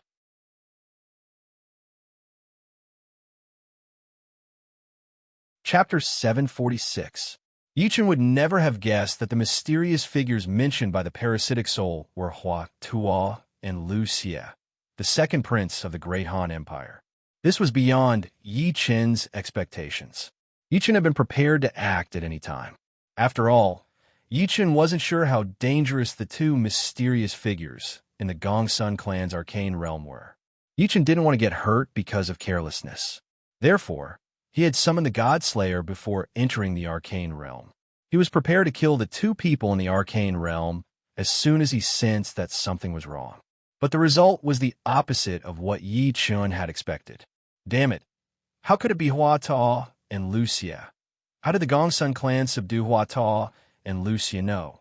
The world announcement didn't mention who had subdued Hua Tuo and Lucia. At this thought, Yi Chen frowned and looked at Hua Tuo and Lucia outside the thatched hut again. When Yi Chen looked at them again and saw their appearances, he instantly came to a conclusion. They were indeed Hua Tuo and Lucia. Yi Chen had seen both Hua Tuo and Lucia in his previous life. Even in this life, Yi Chen had seen Lucia possessed by Li Mubai with his own eyes. Therefore, he couldn't be mistaken. Even if there were people who looked like Hua Tuo or Deputy Minister Liu in the real world, the Gongsun family would only spend time on people who looked like Deputy Minister Liu instead of people who looked like Hua Tuo. After all, Lucia was the Emperor Xian of Han, of the Three Kingdoms period, and Hua Tuo was the divine doctor of that period. Only by working on a person who looked like Lucia could the Gongsun clan gain benefits in the arcane realm of the Three Kingdoms through Lucia. To be more precise, this child who looked like Lucia would replace the real Lucia. This way, the Gongsun clan could gain some benefits through the fake Lucia. For example, obtaining an official position, revoking someone's official position, declaring someone a traitor, and so on. However, such a plan was practically useless once the vassal contest began. After all, once the struggle for hegemony began, the imperial edict of Lucia, the last emperor of the Great Han Empire, would be Chao Ningfu's order. It would not have any power at all, and no one would listen to the so-called imperial edict. It was impossible that the Gongsun family did not know that. Therefore, the Hua Tuo and Lucia in the Gongsun clan's secret realm were exactly the same as the Hua Tuo and Lucia in the Three Kingdoms. It was impossible for them to be fake. But that was the crux of the problem. Hua Tuo was a miracle doctor, so it was possible to subdue him. However, it would not be that easy. Moreover, Yi Chen had not heard of anyone subduing Hua Tuo in the world. As for Lucia, he was different from Hua Tuo. He was the second prince of the Great Han Empire. His identity was extremely special, and there was no possibility of it being recognized as its master. However, the problem was that Lucia just had to appear in the secret realm of the Gongsun clan. How could Yi Chen not be surprised? Could it be a kidnapping? That should not be. Historical figures could not be kidnapped to the real world. Even if they were kidnapped, it would be Hua Tuo, not Lucia. Hua Tuo was a miracle doctor in the Three Kingdoms. If the Gongsun clan had really kidnapped Hua Tuo to the real world, they could have asked Hua Tuo to make pills for the Gongsun clan. After all, Hua Tuo's foundation in medicine was definitely better than the Gongsun clan's. He could quickly learn the book of the pill lord of the Gongsun clan and try to make pills. That way, the Gongsun clan would be able to obtain a large number of pills that could rapidly increase their cultivation. However, Lucia was different. Putting aside the fact that players couldn't enter the Imperial Palace, Lucia's identity as the second prince of the Great Han Empire was already set in stone. There was no need for the Gongsun clan to kidnap Lucia, because it was useless. Even if the Gongsun clan wanted to learn from Chao Ningfu, it would be useless. The Gongsun clan, who also knew the history of the Three Kingdoms, would not do such a stupid thing. After all, no matter how righteous and status they still had to rely on their strength. This was the essence of the power struggle. It was impossible that the Gongsun clan did not know about it. At this thought, Yi Chen frowned. At this moment, a thought suddenly appeared in Yi Chen's mind. Could it be Lu Xie took the initiative F***CK? That could really be the case. Yi Chen could not be blamed for thinking this way. After thinking about it, the only explanation was that Lu Xie took the initiative to come to the real world. Why would Hua Tuo and Lu Xie appear in the Gongsun clan's arcane realm? After all, Lu Xie was once possessed by Li Mubai and was preparing to kill the king. Of course, this was Li Mubai's plan. Although this plan was forcefully rejected by Yi Chen, the fact that Li Mubai possessed Lu Hong still happened. This meant that Lu Xie could have obtained part or all of Li Mubai's memories when he was possessed by Li Mubai. After all, Li Mubai possessed Lu Xie in his mindscape. He had to suppress Lu Xie's soul and control Lu Xie's body at the same time. Under such a state, part or even all of Li Mubai's memories would more or less remain in the mindscape. It was not impossible that Lu Xie obtained some of Li Mubai's memories. If that was the case, did Lu Xie come to the real world to change his destiny, or did he want to do something else? What did he rely on to move the Gongsun clan's leader? Lu Xie was a tragedy in the history of the Three Kingdoms. If he obtained memories related to his future, he would most likely have the idea of changing his destiny. This way, he would do everything he could to change the current situation and the future. He would not allow his future to continue to develop like history. If all of Yi Chen's guesses were correct, then Lu Xie's appearance in the real world was the result of his rebellion against destiny. However, this rebellion process required a sufficient amount of bargaining chips to move the Gongsun clan's leader. Otherwise, the Gongsun clan's leader would not help Lu Xie. Thinking of this, Yi Chen frowned and looked at Lu Xie in the center of the arcane realm. No matter what you want to do, as long as you know the history of the future and are prepared to change it. Thinking of this, Yi Chen narrowed his eyes and a cold glint flashed across them. If Lu Xie really knew the history of the future, he would definitely make a series of rebellions. This way, the history of the future would most likely deviate and develop in an uncontrollable direction. If Dong Da's rebellion and the dukedom war happened as usual, this would not be a big deal. However, if this did not happen, then Yi Chen's plan in the Three Kingdoms Newbie area would be interrupted. This was not the result Yi Chen wanted to see. At the very least, Yi Chen had to ensure that the dukedom war would officially start.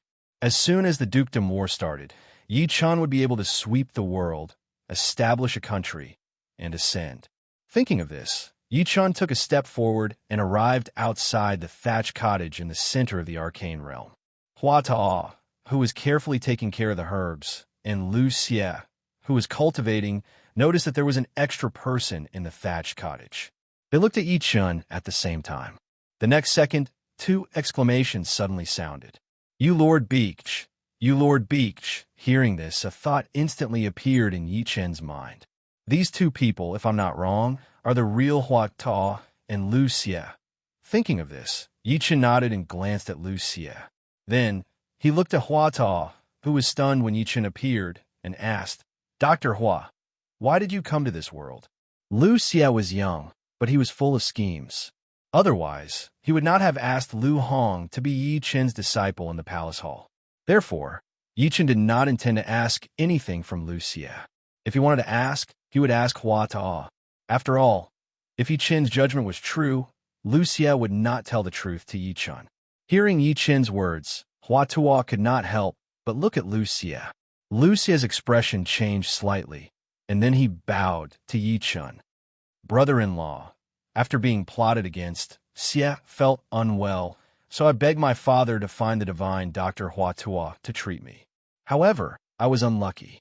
When I sent the divine doctor out, I encountered an assassin. Then, the divine doctor and I were kidnapped and brought here." When Yi Chen heard this, his eyes suddenly narrowed. He then looked at Lu Xie and said, "Your Highness, it's best to be honest."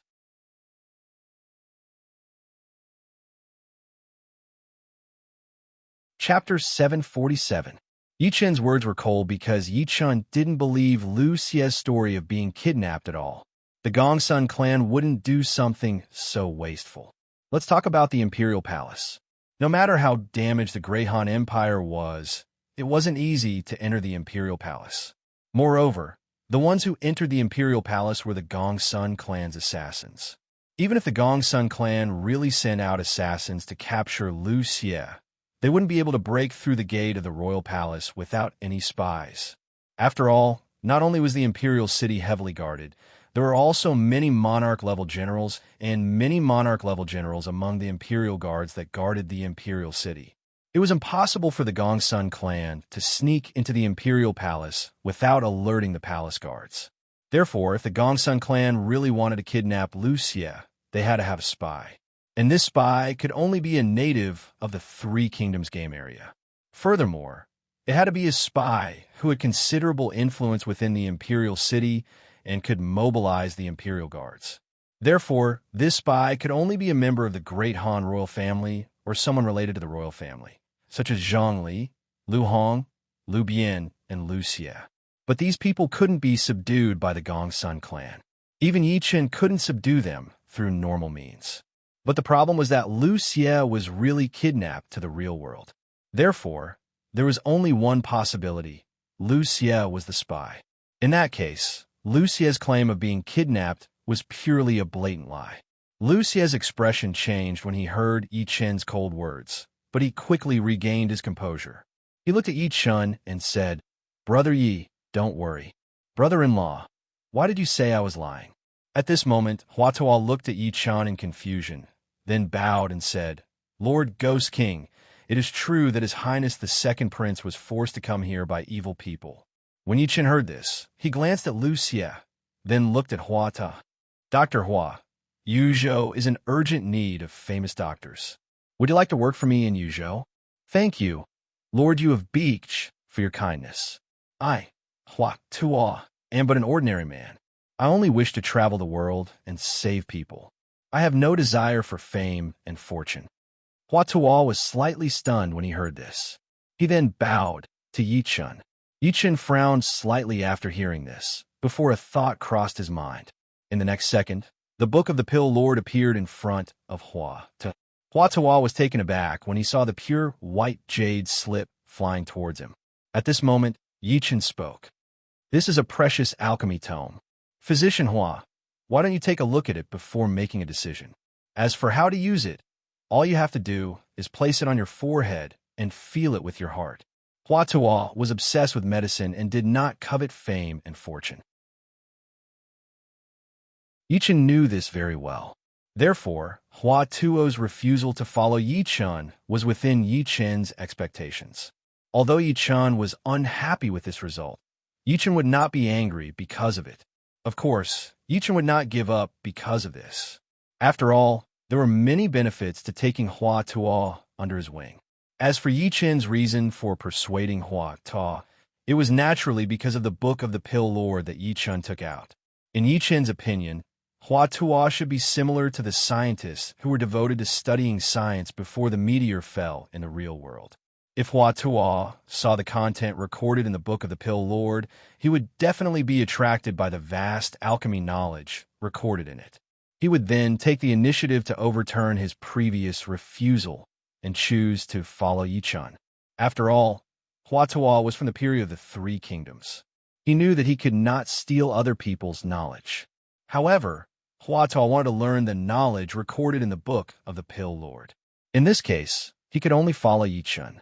Otherwise, Hua Tuo would have no chance with the Book of the Pill Lord. As for Hua Tuo stealing the Book of the Pill Lord, what a joke. There was a lot of information in the Book of the Pill Lord.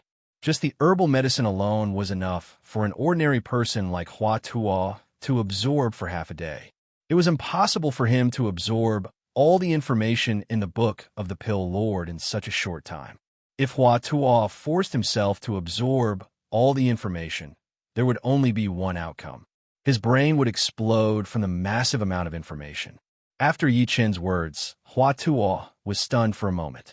Then, he followed Yi Chen's instructions and took out the pure white jade slip that recorded the Book of the Pill Lord. He then placed it on his forehead. In just a few breaths, Hua Tuo's eyes, which had just closed, suddenly opened. He looked at Yi Chun in shock and asked, "What are you talking about? Sir, you have beached this. Follow me and I can teach you this technique." Hearing this, Yi Chun's eyebrows involuntarily raised as he spoke. When Hua Tuo heard this, he tried his best to calm his heart that was suddenly beating violently. He then bowed to Yi Chun solemnly and said, "Hua Tuo is willing to follow my lord. Please take me in." As soon as Hua Tuo finished his words, the system notifications sounded. Ding! Congratulations to player Yi Chun. Special character Hua Tuo wants to recognize you as his master. Do you accept?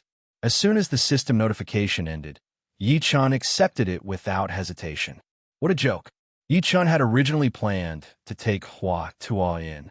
Now that Hua Tuo wanted to recognize him as his master, how could he reject it?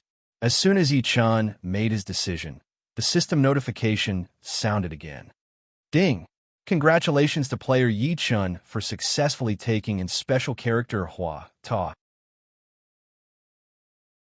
Due to his special identity, player Yi Chun is rewarded with purple gold coins x 1 million. As soon as the system notification ended, Yi Chun stepped forward and helped Hua Tuo up. He said with a smile, "Very well. From now on, you are the professional alchemist of the Reincarnation Immortal City. You can learn the Book of the Pill Lord at any time." "Thank you, my lord." When Hua Tuo heard this, he was extremely excited. He bowed to Yi Chun. However, Hua Tuo immediately thought of something. He hurriedly took a step back and bowed to Yi Chun with incomparable respect. "Master, please accept a bow from your disciple." As soon as Hua Tuo finished his words, he gave a formal bow of acknowledgement. Seeing this, Yi Chun nodded with a smile and said, "All right, I'll leave the Book of the Pill Lord with you for now. I'll bring you back to the other world later." Hua Tuo did this because he wanted to be recognized as a disciple. This way, Hua Tuo could learn the Book of the Pill Lord legitimately. After all, the Book of the Pill Lord belonged to Yi Chun. If Hua Tuo learned it without acknowledging him as a disciple, he would feel that he was stealing it. Hua Tuo did not want to learn the Book of the Pill Lord in such a mood. He also did not want to be scolded and reprimanded by the world. In fact, even if Hua Tuo did not do the ceremony, Yi Chun would not stop him from learning the Book of the Pill Lord. However, after the ceremony, the relationship between Hua Tuo and Yi Chun became that of a disciple and a master. This relationship was even stronger than that of a master and a subordinate. Yi Chun would not stop it.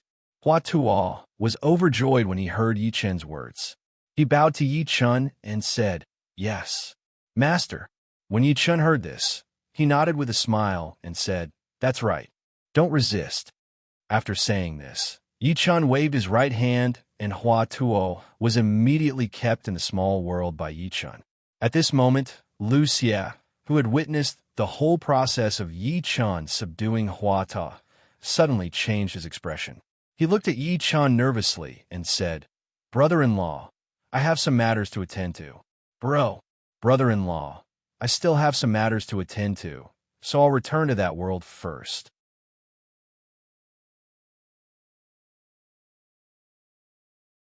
Chapter 748. Lu Xie wanted to return to the game world because he sensed Yi Chun's malice.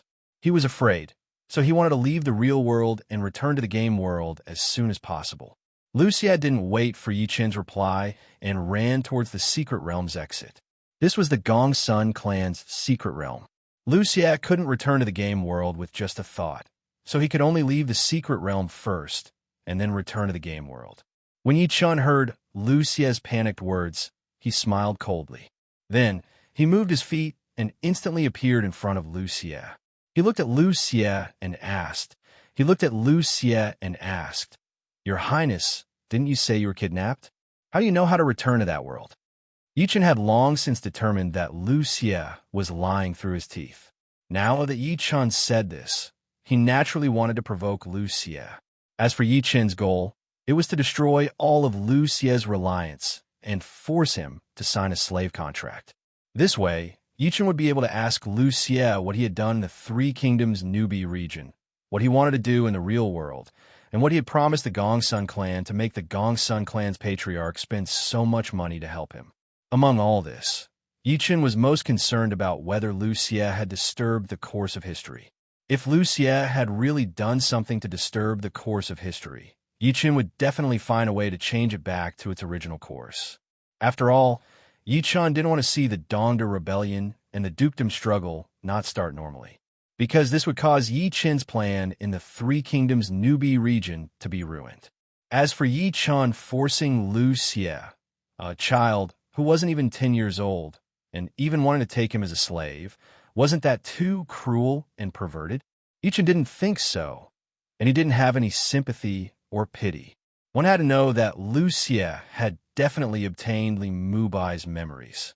Even if Lu Xie only obtained a part of Li Mubai's memories, it was enough to make Lu Xie undergo earth-shattering changes. To be more precise, the current Lu Xie had changed from a young and scheming person to an experienced and astute person. He could not be viewed with normal eyes at all. To be more precise, Lu Xie could be seen as an adult. There was nothing wrong with that. In fact, even if Lu Xie was young, so what? Because he was unwilling, so what if he rebelled against fate? Could it be that Yi Chen was going to let Lu Xie off just because of this? Or was he going to be benevolent and help Lu Xie rebuild the Great Han Dynasty? Then, all of his plans would be completely destroyed. If that was the case, what would happen to Yi Chen's future? At this moment, what about the millions of commoners, the millions of soldiers, Yi Chen's generals, and Yi Chen's women who followed Yi Chen? Could it be that Yi Chen was going to give up everything for Lu Xie? Disregard his soldiers, commoners, generals, and even his women? This was only the current situation. In the future, when all the players ascended to the primordial world, each faction would rise rapidly. Would Yi Chen have to fight alone and risk his life in the primordial world because of Lu Xie? Bullshit. Ever since the meteor fell, the real world had become a world where the strong preyed on the weak. What compassion? What benevolence? In the end, there was only one result: death. This was the real world. The wilderness was even crueler. If there was a disagreement, people would kill. Moreover, it was the kind where one soul would be destroyed. If one ran to the wilderness and tried to be merciful, they would be turned into feces in minutes. After being reborn, Yi Chen had experienced a lot and seen a lot. He knew the cruelty of the real world and the wilderness. Therefore, no matter what, Yi Chen would not let Lu Xie off just because he was young. Of course, if Yi Chen had not obtained the ancient contract book, there was only one thing that Yi Chen could do, and that was to kill Lu Xie. Although this would affect the chaos caused by Dongda, this would be much less than the impact of Lu Xie, who knew his own future and still rebelled against fate. After all, Lu Xie was the second prince of the Great Han Empire. Even if he was possessed by Li Mubai and once put on a great show of regicide and usurping the throne, causing Lu Hong to be extremely displeased and even loathe him and not want to see him, there was no way to deny his identity. As long as Lu Xie had this identity, he could do a lot of things. Especially after obtaining Li Mubai's memories, the things that Lu Xie could do, or rather, dared to do, had increased. If Yi Chen was soft-hearted, the history of the Great Han Empire would definitely be changed beyond recognition because of Lu Xie. Yi Chen did not want to see such an outcome. When Yi Chen finished speaking, Lu Xie's face immediately stiffened. Then, he looked at Yi Chen with a complicated expression and said, "Yi Chen, this prince is the second prince of the Great Han Empire. You should know the consequences of killing this prince." When Yi Chen heard Lu Xie's words, which were no different from a showdown, he could not help but raise his eyebrows and say, "It seems that you obtained a lot of memories related to this world from Li Mubai, but it doesn't matter. I can tell you that you have affected me. So, you should understand. Don't you players play games for the sake of benefits? Why can't you let this prince go? Even if you want to unify the world, this prince will not be an obstacle to you. This prince can be your subordinate." When Lu Xie heard this, his body involuntarily trembled. Then he shouted in panic. When Yi Chen heard this, he glanced at Lu Xie, who was racking his brains to persuade him. Then he calmly said, In a person's life, there are many things that they are unwilling to accept. There are also many desires. If you did not obtain Li Mubai's memories and said such words, I might really consider it. Unfortunately, you obtained Li Mubai's memories. Your thoughts and personality have already been affected by Li Mubai's memories. I cannot let you go just because of a few words of persuasion. When Yichen finished speaking, Lu Xie fell to the ground with a bang. Then he choked with sobs and shouted, "Why? You clearly know how miserable this prince's future will be. Why do you want to kill this prince?" Lu Xie's shouts were filled with grievance, despair, desolation, and deep resentment. When Yichun heard the meaning behind Lu Xie's words, he couldn't help but raise his eyebrows. Then, with a thought, the ancient contract book instantly appeared. After glancing at the ancient contract book in front of him, Yichun directly looked at Lu Xie and said, "Don't say that I didn't give you a chance to live. Sign a slave contract with me and become my slave henceforth. However, you have to understand one thing. Once you sign the contract, your life and death will be in my hands." Lu Xie, who already knew what kind of existence the players were and what his future would be like, was stunned when he heard this. In his opinion, Yichun, the strongest existence among the players, would not let him go. This was because Yichun was waiting for Dongda to fall into chaos and for the warlords to contend for hegemony. Lu Xie, on the other hand, wanted to eliminate these and change them. Simply speaking, he, Lu Xie, was a stumbling block to Yichun.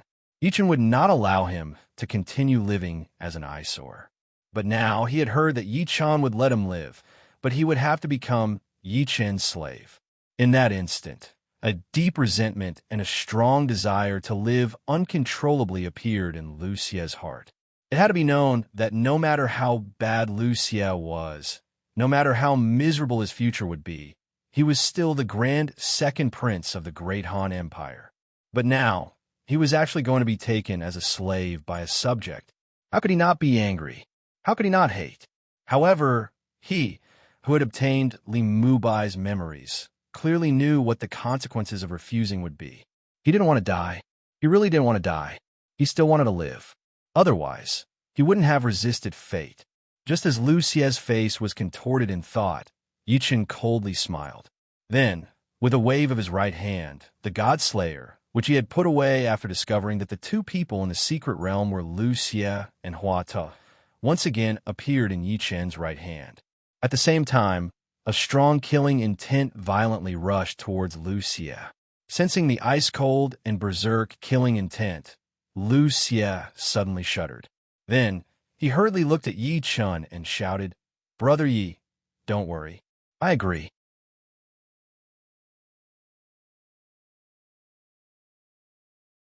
Chapter 749. When Yichun heard this, he couldn't help but raise his eyebrows. Then he flipped open the ancient contract book in front of him. In the next second, the thought of signing a slave contract, a master-slave contract, or an equal contract instantly appeared in Yichun's mind. When Yichun realized this, he chose the slave contract without hesitation. The moment Yichun made his decision, a massive 8 trigrams array appeared on the ground, emitting countless rays of golden light. There were tens of thousands of runes within, and on the light screen, tadpole-like characters constantly swam about. It was abnormally gorgeous. At the same time, the sound of the great Tao appeared out of thin air. At this moment, the 8 trigrams array under Yichun's feet suddenly emitted 2 red pillars of light, which then enveloped Yichun and Lu Xie. In the next second, the voice of the soul that contained the aura of the great Tao suddenly sounded. After 10 minutes, when the voice of the soul that contained the aura of the great Tao ended, Yichun instantly felt that he could control Lu Xie's life and death with just his thoughts. When Yichun realized this, the corners of his mouth couldn't help but curl up. It's done. Just as Yichun thought this, Lu Xie, who had just signed a slave contract with Yichun, immediately bowed respectfully to Yichun. "Greetings, master." When Yichun heard this, he glanced at Lu Xie and asked, "What did you do? What did you do in that world?" Yichun had previously wanted to know what Lu Xie had done in the 3 Kingdoms Novice Zone in order to resist fate. However, at that time, Lu Xie couldn't possibly tell Yi Chen the truth. But it was different now. No matter how audacious Lu Xie was, he wouldn't dare to disobey Yi Chen's orders. Otherwise, Yi Chen wouldn't need to do anything, and Yi Chen wouldn't need to use any thoughts. The power of the contract would directly punish Lu Xie. If Lu Xie dared to plot against Yi Chen, do anything to harm Yi Chen, or say anything to harm Yi Chen, he would be killed by the power of the contract. When Lu Xie heard Yi Chen's question, he hurriedly bowed and said, "Master, before I left that world, I ordered people to poison Dongda, Chao Fu, Sun Quan, Sun Jian, Yuan Shao, and Yuan Shu.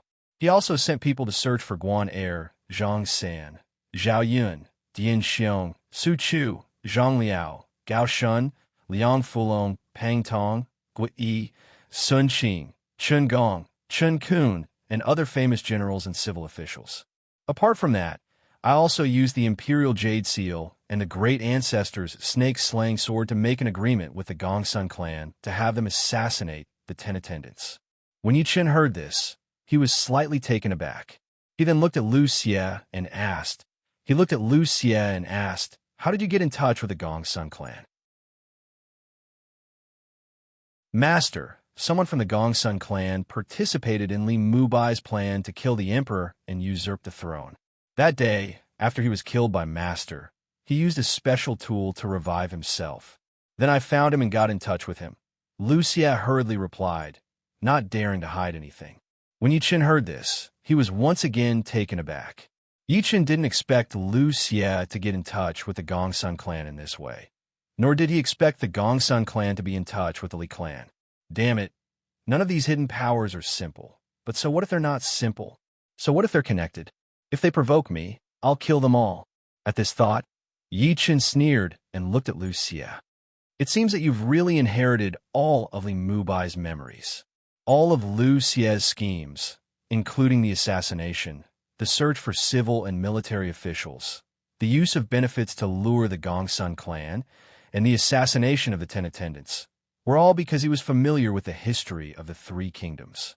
Otherwise, Yi Chen wouldn't have asked Lu Xie this question. Yes, master, I've obtained all of Li Mubai's memories. Then, I made these arrangements according to his memories." When Lu Xie heard this, he carefully glanced at Yi Chen, then bowed and said, Lu Xie's arrangements were aimed at disrupting the course of history, and this wasn't good news for a player like Yi Chen. Otherwise, Lu Xie wouldn't have suddenly become afraid. After all, Lu Xie had already been taken in as a slave by Yi Chen. His life and death were in Yi Chen's hands. If Yi Chen wasn't happy, he might really make Lu Xie suffer a fate worse than death with just a thought. When Yi Chen heard this, he glanced at the cautious Lu Xie and then asked, "Can you get in touch with the people you sent out?" Lu Xie's schemes seemed very impressive, but unfortunately, it was very difficult for them to succeed. Let's talk about the first point first. Poisoning seemed very sinister and straightforward. However, the key figures in history were not so easily killed. To put it simply poisoning was useless against Chao Fu, Sun Quan, Yuan Shao, and the others. If poisoning could kill them, they would have died a long time ago. It should be known that players were a special group. As long as they felt that there were benefits to be gained, they would do anything. Killing Chao Fu, Sun Quan, Yuan Shao, and the other key figures in the history of the 3 kingdoms would definitely be a great reward for the players. Whether it was Yi Chen's previous life or Yi Chen's current life, there were many players who attacked the key figures in history. But in the end, Chao Fu, Sun Quan, Yuan Shao, and the others were still alive and well. Of course, Lu Xie's plan wasn't likely to succeed, but it didn't mean that it didn't have a chance. If Lu Xie really hit the nail on the head and succeeded, then the history of the 3 kingdoms' newbie area would be changed. Yi Chen didn't want to see such a possibility appear, so he asked Lu Xie if he could get in touch with the people he sent out. As for the other 2 plans that Lu Xie mentioned, they seemed very organized, but Yi Chen didn't care at all. In Yi Chen's view, Lu Xie wanted to use his identity as the second prince of the Great Han Empire to recruit all the officials and generals. It was impossible for him to succeed. It should be known that the current crown prince of the Great Han Empire was Liu Bian, not Liu Xie. Even if Liu Xie used his identity as the second prince of the Great Han Empire, he wouldn't be able to attract any officials or generals, especially those who had left their names in history. It should be known that most of the officials and generals who had left their names in history didn't have a good impression of the Han dynasty. Otherwise, why would they choose this lord, that lord, and then follow the lord to conquer the world? Thus, Liu Xie's plan to recruit all the officials and generals was impossible to succeed, and Liu Xie wanted to assassinate the 10 constant attendants to prevent them from assassinating He Jin. This way, Dongde wouldn't be attracted, and Dongde wouldn't cause trouble in the palace. Unfortunately, although Liu Xie's plan was good, it was even less likely to succeed. This was because Yi Chun had already uprooted the Gongsun clan. So how could they assassinate the 10 constant attendants? When Liu Xie heard Yi Chun's question, he hurriedly bowed and said, "Master, I can get in touch with them." When Yi Chun heard this, he nodded and said, "Very good. When we get back, immediately contact them and tell them to cancel the poisoning plan." When Liu Xie heard Yi Chun's order, he hurriedly bowed and said, "Yes, Master."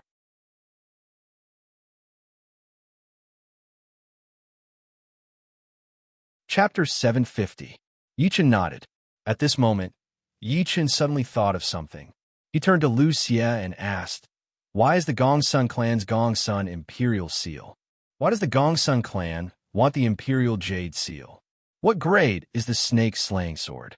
The Gongsun clan was willing to cooperate with Liu Xie because the Imperial Seal and the Snake Slaying Sword were of great benefit to the Gongsun clan. Otherwise, the Gongsun clan wouldn't have agreed to cooperate with Liu Xie. However, in Yi Chun's view, the Imperial Seal shouldn't be of any use to the Gongsun clan. One must know that the current emperor of the Great Han Empire was Liu Hong. Even if the Imperial Jade Seal was obtained by the Gongsun clan, the Gongsun clan would not be able to use the Imperial Jade Seal to issue any imperial edicts. Unless there was something wrong with their heads, and they weren't afraid of being labeled as sinners by Liu Hong or being hunted down by the players and natives of the world, the Gongsun clan wouldn't be able to use the Imperial Seal even if they obtained it.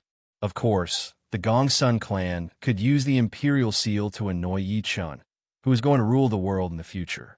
After all, once Yi Chun ruled the world, he would have to use the Emperor's Seal to issue edicts. The Imperial Seal was the Emperor's Seal. However, the problem was that the Gongsun clan wouldn't be so naive as to try to get their hands on the Imperial Seal just to annoy Yi Chun. The reason was simple. Firstly, it wasn't necessary. Secondly, they didn't want to offend an emperor who was going to rule the world. No matter how stupid the Gongsun clan was, they wouldn't do something so stupid. Of course, if the Gongsun clan was really so naive as to try to annoy Yi Chun, it wouldn't be a big deal. If that was the case, Yi Chun wouldn't have to bother guessing the Gongsun clan's intentions. Of course, that wasn't important. What was important was that the Gongsun clan wanted the Imperial Seal. In Yi Chun's view, there was something fishy about it. As for the Gongsun clan wanting to obtain the Snake Slaying Sword, that was understandable. After all, it was Liu Bang's sword, so its grade couldn't be low. If the Gongsun clan could get their hands on the Snake Slaying Sword, it would be of some use. Even so, Yi Chun still felt that something was amiss. It was precisely because he felt that something was amiss that Yi Chun asked Liu Xie. When Liu Xie heard Yi Chun's question, he hurriedly bowed and answered, "Master, the heirloom Imperial Jade Seal is made of natural exquisite stone. There is a golden dragon of luck inside. If it is extracted, it can greatly increase a person's cultivation. The snake beheading sword is an immortal weapon, which is highly lethal to serpents. The person who contacted me from the Gongsun family once asked me if the snake beheading sword is lethal to serpents. They probably want to use the snake slaying sword to deal with the snake race of this world. The Gongsun clan knows about the golden dragon of luck? Or did you know about the golden dragon of luck and tell them?" Yi Chun frowned and asked Liu Xie as he looked at him. The golden dragon of luck was the product of the condensation of a country's luck. There was indeed a golden dragon of luck in the heirloom Imperial Jade Seal. Yi-chan could feel its presence several times when he entered the palace. Even though the golden dragon of luck in the Imperial Jade Seal was in the process of weakening, it was still there. However, the problem was that it was impossible for the natives to know this secret.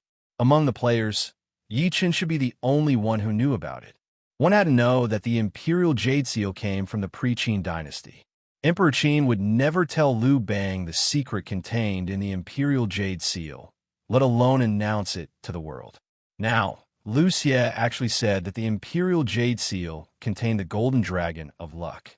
How could Yi-chan not find it strange? Liu Xie shuddered when he heard Yi-chan's unhappy question. He then hurriedly bowed and said, "Master, I did not tell you." "Master, I didn't tell the Gongsun clan that the golden dragon of luck in the Imperial Jade Seal was brought up by them after I offered to assassinate the 10 constant attendants. They even made it clear that they wanted me to extract the golden dragon of luck from the Imperial Jade Seal. Otherwise, I wouldn't have known about it." Yi-chan frowned again when he heard this. Liu Xie's answer was not what Yi-chan wanted to see, because this meant that the Gongsun clan knew about the heaven and earth luck and possibly the secret of the Luck dynasty. Otherwise, the Gongsun clan would not be so interested in the Imperial Jade Seal. Damn it. How did the Gongsun clan know about the secret of luck? Did they spread it? No, the Gongsun clan shouldn't be stupid enough to publicize this secret. Yi-chan couldn't be blamed for thinking that way. Although there was no telling where the Gongsun clan learned the secret of the providence of nature, the Gongsun clan would have most likely kept it a secret instead of generously sharing it with the players, because that would increase the number of opponents. After all, after the players learned about the benefits of the Heaven and Earth Luck dynasty, they would definitely be greatly stimulated and fight to get involved. Even if many of those people were not capable enough, they would still dream about obtaining the Heaven and Earth Luck dynasty and even become the ruler of the Luck dynasty. That was only the case for the regular players. The leaders of the major and minor forces would be even more jealous of the secret of the Heaven and Earth Luck dynasty and try their best to get it. Therefore, no matter how stupid the Gongsun clan was, they would not intentionally increase the number of enemies for themselves. Wait. The 3 basic items of the Luck dynasty were the Imperial Jade Seal, the Imperial Decree, and the Imperial Sword. The Imperial Jade Seal of the Great Han Empire could be used as the Imperial Jade Seal of the Luck dynasty, and Liu Bang's snake-slaying sword could be used as the Imperial Sword. Damn it. Did the Gongsun clan really find the way to establish a Luck dynasty? Damn it, that might be the case. If that was true, then the snake clan that the Gongsun clan wanted to use the snake-slaying sword to deal with must have the Imperial Decree. Damn it. If that was really the case, it would be like planting flowers with the intention not to bloom, but planting a willow unintentionally. The willow would grow. Yi-chan wanted to establish a Luck dynasty. He already had the 9 Orifices Exquisite Stone and the Xianyuan Sword, which were the 2 best basic items of the Luck dynasty. Apart from those 2, he only lacked the Imperial Decree. Now, Yi-chan had sensed that the Snake clan that the Gongsun clan wanted to deal with might have the Imperial Decree. How could he not be happy? Damn it, after taking care of this, he would search for the demons around Medicine King Town. At this thought, Yi-chan's eyes suddenly widened. He looked at Liu Xie and said, "Don't resist. I'll put you into the contract space of the ancient contract book first. When we return to that world, I'll let you out." "Yes, master."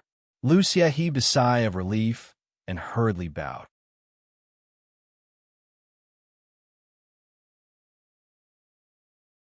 Chapter 751. After hearing Liu Xie's words, Yi-chan waved his right hand and instantly sent Liu Xie into the contract space of the ancient contract book. Looking at Liu Xie in the contract space, Yi-chan couldn't help but raise his eyebrows. Originally, he had only wanted to plunder the collection of the Gongsun clan's mystic realm. Unexpectedly, he had subdued Hua Ta'a in the mystic realm, taken Liu Xie as a slave, and even heard news of the Imperial Edict. This was a good harvest. Thinking of this, Yi-chan couldn't help but smile. Then he looked at the mystic realm and the floor full of elixirs. The grade was passable, the quantity was not small, and there were many types. It seemed that the Gongsun clan really intended to train Hua Ta into a specialized alchemist. Unfortunately, they were too stingy and valued the Book of the Medicine Lord too much. They didn't know how to use it to impress Hua Ta. However, this is good for me. Otherwise, I might not have been able to subdue Hua Ta. Thinking of this, Yichen couldn't help but smile. Then, he raised his right hand and flicked his fingers towards the ground. In an instant, dozens of space blades appeared out of thin air and slashed towards the ground of the mystic realm. In the next second, the sound of blades slicing could be heard. Slash, slash, slash. In the mystic realm, the ground where the elixirs grew was sliced into countless pieces in the blink of an eye. Seeing this, Yi Chen's primordial spirit moved. His huge divine sense surged out and covered the ground in an instant. In the next second, countless pieces of land where the elixirs grew flew up from the ground and disappeared in front of Yi Chen. Only when the last piece of land where the elixirs grew was collected by Yi Chen did Yi Chen stop and walk towards the exit of the mystic realm. When Yi Chen came out of the mystic realm and walked out of the secret room, he flew out of the tunnel that was 100 meters long and came to the well. Just as Yi Chen was about to fly out, the parasitic soul body that sensed Yi Chen coming out of the mystic realm hurriedly sent a thought to Yi Chen. Master, they've arrived. However, they've been stopped outside Medicine King Town. The them mentioned by the parasitic soul bodies were naturally the same race as the parasitic soul bodies. To be more precise, it was the parasitic soul bodies that had a host. The task that Yi Chen had given to the parasitic soul that he had taken in as a slave was to stay where he was and continue to attract the attention of the two hosts that he had lured over. This way, Yi Chen would be able to capture them as soon as they arrived. Then, he would be able to contribute to his perverted devouring the heavens plan. When Yi Chen sensed the message from the parasitic soul body, he opened his eyes wide and flew out of the well. In the next second, Yi Chen released his divine sense and locked onto the two hosts who were being parasitized by the parasitic soul bodies. When Yi Chen's consciousness saw that the two hosts had actually appeared at the same city gate, his eyes couldn't help but light up. Damn, these two hosts are actually together. Originally, Yi Chen didn't think that these two hosts would encounter each other. After all, not only could they sense each other, but they also had a competitive relationship. To be more precise, the parasitic soul bodies and the two hosts were in a competitive relationship. Once the two met, they would basically start fighting. The winner would devour the loser. In Yi Chen's previous life, when the parasitic soul bodies met, the result was basically like this. Therefore, from the beginning, Yi Chen didn't think that these two hosts would deliberately come together and even get along peacefully. But in the end, the two parasitic soul bodies with hosts just happened to bump into each other. And from the looks of it, they were very harmonious. This was a little beyond Yi Chen's expectations. Although Yi Chen didn't know the reason, this wasn't important. What was important was that the two hosts were together, which was exactly what Yi Chen wanted. Because this way, Yi Chen didn't have to worry at all that after capturing one of them, the other would sense the danger and escape. At this thought, Yi Chen looked directly at the parasitic soul body that was quietly waiting, constantly releasing its own aura so that its fellow parasitic soul body could sense it. He said, "Stay here, don't move." "Yes, Master." After hearing Yi Chen's order, the parasitic soul body hurriedly bowed in response. Hearing this, Yi Chen nodded in satisfaction. Then, with a step, he disappeared in an instant. Yawang Town, outside the western city gates. Two people who were blocked outside the city gates were standing at the city gates, quietly waiting for the gates to open so that they could enter Yawang Town. They were a man and a woman. The man was in his 20s, and the woman was in her 30s. They seemed to know each other, but maintained a safe distance of 3 meters. Not long after, the young man, who had been waiting for a long time, suddenly looked at the middle-aged man who was dressed like a small leader on the city walls with a displeased expression.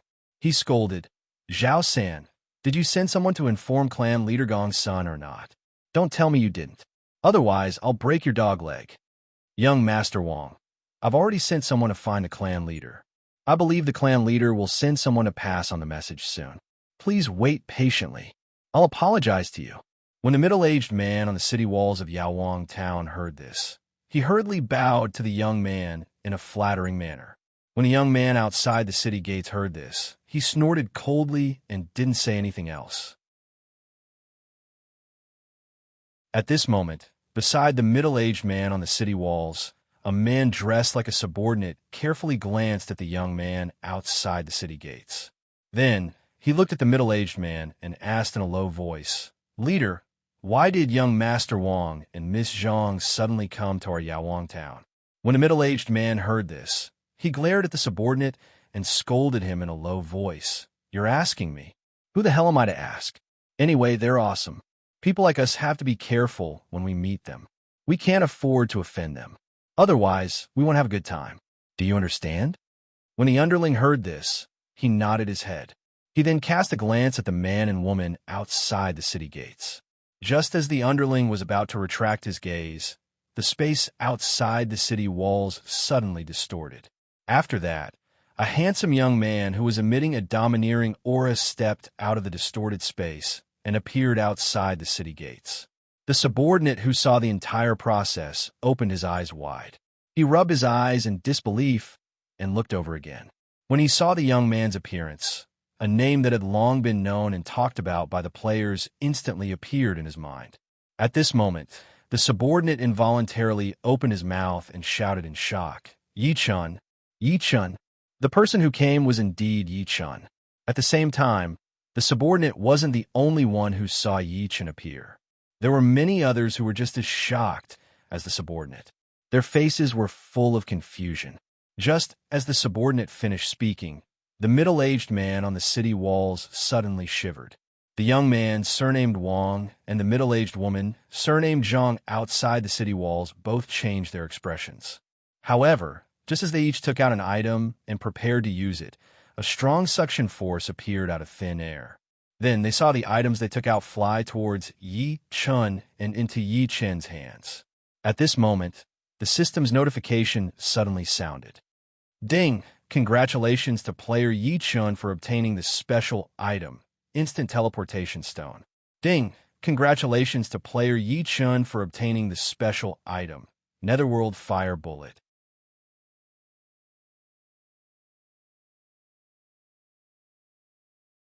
Chapter 752. Hearing the system's notification, Yi-chen's eyebrows raised involuntarily. As expected, these two hosts both had life-saving props. Once a parasitic soul took over a host, it would hint to the host about where there was good stuff, and then let the host obtain a powerful life-saving prop. And this was also the reason why Yi-chun had given up on directly capturing the two parasitic souls after learning that the two hosts had been lured over by the one without a host. After all, parasitic souls could sense each other and would flee when they sensed danger. If they had life-saving props, they would definitely use them immediately. For example, the instant teleportation stone that Yi-chun had obtained was a life-saving prop for escape. And this, to Yi-chun, was not a good thing. Thinking of this, Yi-chun's primordial spirit moved, and his enormous consciousness firmly locked onto the two people, ready to act at any time and take away the life-saving props that the two people had taken out again, in case they successfully escaped or used any offensive props against Yi-chun. But at this moment, Yi-chun suddenly thought of something, and then his face stiffened. "Holy shit! How could I forget this?" Thinking of this, Yi-chun raised his left hand and pointed at the young man surnamed Wang and the middle-aged woman surnamed Zhang, who were stunned because their props had been taken away. A hum sound was heard, and the originally empty air suddenly twisted in layers, and then a ripple-like thin green line appeared out of thin air. At the same time, countless palm-sized golden inscriptions continuously appeared on the thin line, and then continuously flowed on the thin line. The young man, surnamed Wang, and the middle-aged woman, surnamed Zhang, whose props had been taken away, instantly had an extremely bad feeling in their hearts when they saw the strange changes above their heads. Then, without waiting for them to react, the strange thin line in midair instantly descended, and then wrapped itself around the young man, surnamed Wang, and the middle-aged woman, surnamed Zhang's heads, and disappeared in a flash. This was a sealing technique that Yi Chun had learned in his previous life, and it was specially used to seal the consciousness of others.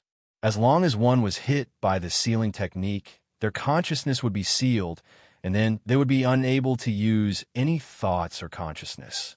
And the result of being unable to use thoughts or consciousness was that one would be unable to activate one's own magic treasure, unable to take out anything from one's storage space, and unable to use any spells. At this moment, the two people who had been hit by Yi Chen's sealing technique could not even think of taking out any life-saving props from their storage space. Originally, Yi Chen had almost forgotten about this sealing technique. After all, Yi Chun had never used this sealing technique in his previous life after he had obtained it, and it could not have left a deep impression. As for the reason, it was actually not complicated. In his previous life, Yi Chun wasn't that strong. He couldn't meet the minimum requirement to use the sealing technique. To be more precise, the sealing technique was the soul, was the karma in his primordial spirit in his previous life soul was. As a result, Yi Chun had only obtained the method of the sealing technique, but did not have the opportunity to practice it. And after his rebirth, Yi Chun had risen to power and did not need to use this sealing technique at all. Therefore, Yi Chun had almost forgotten about the sealing technique. If not for the fact that Yi Chun was determined to get these two parasitic souls with hosts and was bent on preventing them from using special props to escape, Yi Chun really would not have bothered. Now, he could remember the sealing technique that he had obtained in his previous life. Of course, this was not important. What was important was the result. Yi Chun remembered, and he had succeeded in one try. How could this be? What did you do to me? Why did I lose contact with my storage space and can't even use my qi? After the young man, surnamed Wang, realized that he had failed to take out the life-saving props, his expression changed greatly. He then looked at Yi Chun and exclaimed in shock. Although the middle-aged woman, surnamed Zhang's expression was also flustered, she did not cry out in alarm. Instead, she bowed to Yi Chun and opened her mouth to speak. Greetings, Lord Yu of Beach. Previously, when they saw Yi Chun suddenly appear, they felt an inexplicable sense of danger in their hearts. As a result, they did not hesitate to take out the life-saving props that they each possessed.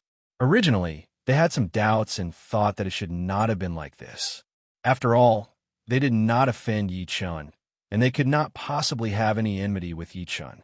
However, at that time, they had done so, and now they had been sealed by Yi Chun. They could not take out any items from their storage space, and they could not use their qi. This undoubtedly confirmed that the sense of danger that suddenly arose in their hearts when they first saw Yi Chun was real. However, no matter how accurate this mysterious sixth sense was, it could not hide the fact that Yi Chun had attacked them, and they could not use the life-saving means that they had been unable to use. In the face of this fact, the young man was obviously flustered and could not see the truth clearly. The middle-aged woman, on the other hand, was much calmer in comparison. When Yi Chun heard this, he glanced at the two people who had different expressions. Then, he walked up to them and grabbed their shoulders with both hands. In the next second, Yi Chun took a step forward and disappeared. In the town of Medicine King, the space in the back of the mayor's mansion suddenly distorted. At the same time, Yi Chun led the young man and the middle-aged woman out of the distorted space. At this moment, the young man and the middle-aged woman saw the parasitic soul that was waiting here. Although they had never seen a parasitic soul before, at this moment, an inexplicable sense of familiarity involuntarily appeared in their hearts. Just as they were puzzled by this, Yi Chun waved his right hand, and the ancient contract book appeared instantly. After glancing at the ancient contract book in front of him, Yi Chun immediately looked at the middle-aged woman and the young man and said, "I'll give you two choices. Sign a contract with me, a slave contract. From now on, you will be my slave. Your life and death will be in my hands. The second choice, death, The young man, surnamed Wang, and the middle-aged woman, surnamed Zhang, were both stunned when they heard this. They had thought about why Yi Chun had captured them. It could be to threaten the families behind them, or it could be because they had something that Yi Chun wanted. They had originally planned that no matter what Yi Chun wanted or what conditions he had, they would agree. Otherwise, they would definitely end up in a miserable state. If it were anyone else, they might not have thought this way. However, the person who had captured them was none other than Yi Chun, the #1 player of the human race and the strongest overlord in the world. Regardless of whether they resisted or brought up the families behind them, they would not be able to scare Yi Chun. This was something that both the young man who had not been able to recognize reality at the beginning and the middle-aged woman who had already accepted her fate were well aware of. However, no matter how much they thought about it, they would never have thought that Yi Chun would actually want them to sign a slave contract. If it had not signed, they would die. As for the slave contract being a bluff and being useless, neither the young man nor the middle-aged woman thought so, because the person who said this was Yi Chun. The reason was that simple. However, when they thought about how they would become slaves after signing the slave contract, and how they would be beaten, scolded, and abused by their masters without the slightest bit of disobedience, or even the thought of disobedience, their moods instantly fell into a bottomless abyss. Just as the two of them were feeling depressed and were wondering if they should agree to Yi Chun's unreasonable and overbearing request, the parasitic soul bodies in their knowledge seas began to tremble involuntarily. However, no matter how much they trembled and even revealed their bodies in their knowledge seas, they were unable to break out of their sealed knowledge seas. Yi Chun, whose consciousness had been locked onto the two of them, instantly sensed the changes in their knowledge seas. However, the corners of Yi Chun's mouth immediately curled up. Damn it, he did not expect this sealing technique to be able to seal the parasitic soul bodies in the host body. This would save him a lot of trouble. Parasitic soul bodies generally would not leave their hosts unless they sensed extreme danger or the death of their hosts. Only then would they choose to leave. Now, the parasitic soul bodies in their knowledge seas had obviously sensed that the situation was not good and wanted to leave their hosts to find another way to survive. Unfortunately, the sealing technique that Yi Chun had obtained in his previous life seemed to be abnormally powerful. The two parasitic soul bodies were unable to successfully escape from their host's knowledge seas. This was also the reason why Yi Chun was happy when he sensed the situation. After all, Yi Chun wanted to subdue the young man and the middle-aged woman for the parasitic soul bodies in their bodies. If the parasitic soul bodies left their hosts, it would be equivalent to scrapping them. After all, after the parasitic soul bodies left their hosts, they would have to wait a year before parasitizing again. Yi Chun's devouring the heavens plan did not have the time to wait for the two parasitic soul bodies to stay for a year before choosing a host to parasitize and slowly evolving into a crystallizer. Of course, this was the worst-case scenario. In reality, Yi Chun's sealing technique had solved Yi Chun's concern. The parasitic soul bodies could not escape from their host knowledge seas.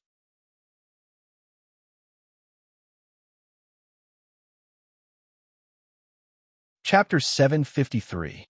Thinking of this, Yi Chun couldn't help but smirk. Then, he looked at the young man surnamed Wang and the middle-aged woman surnamed Zhang and said, "Looks like you've made your choice."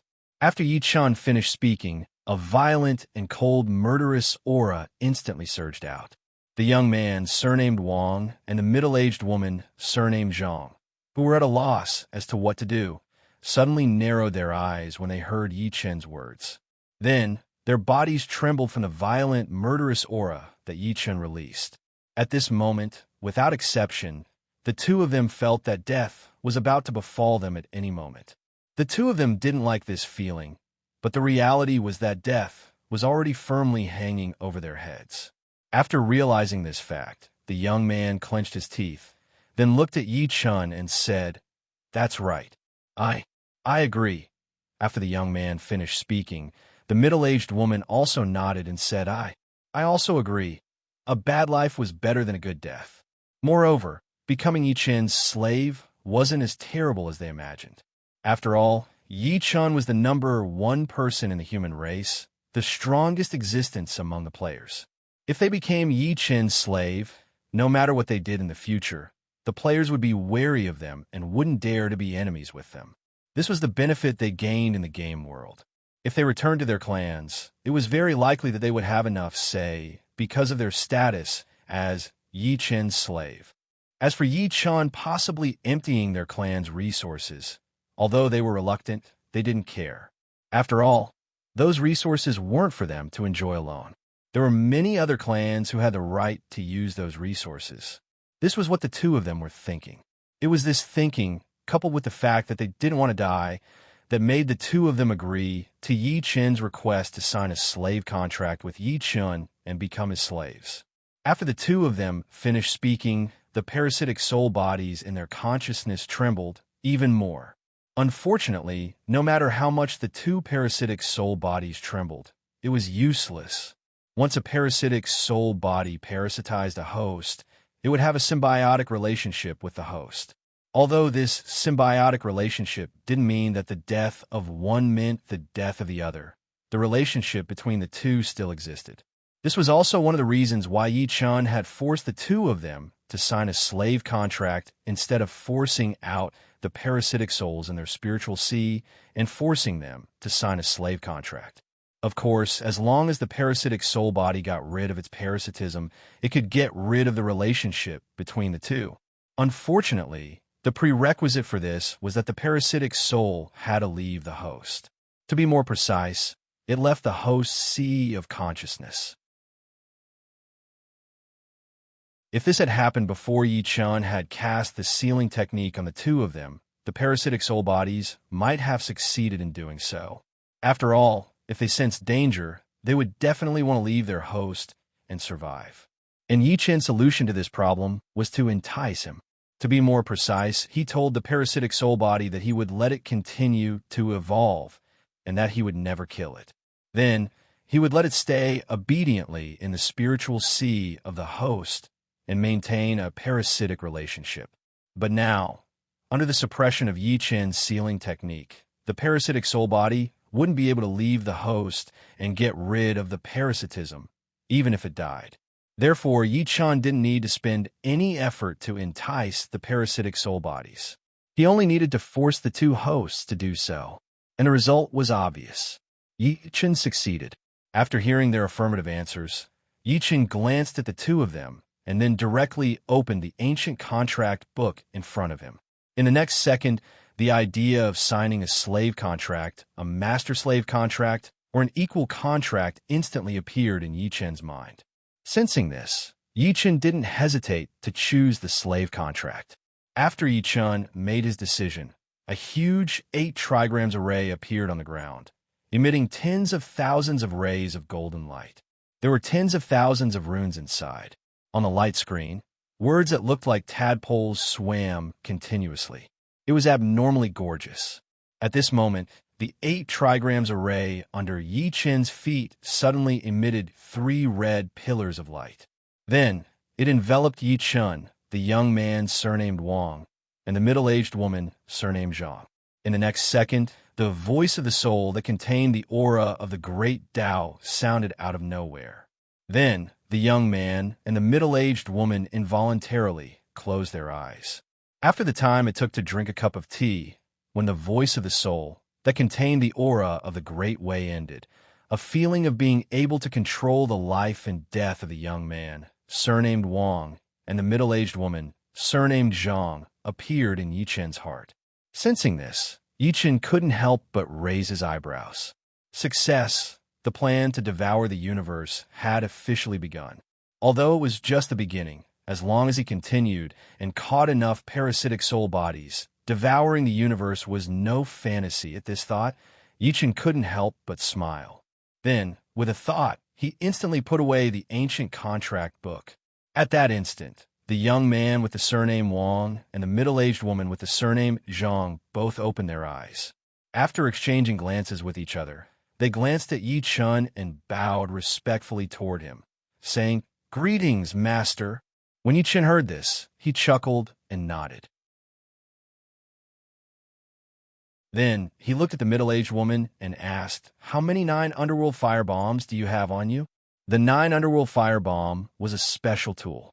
Once it exploded, the 9 underworld fire would cover an area of 100 miles.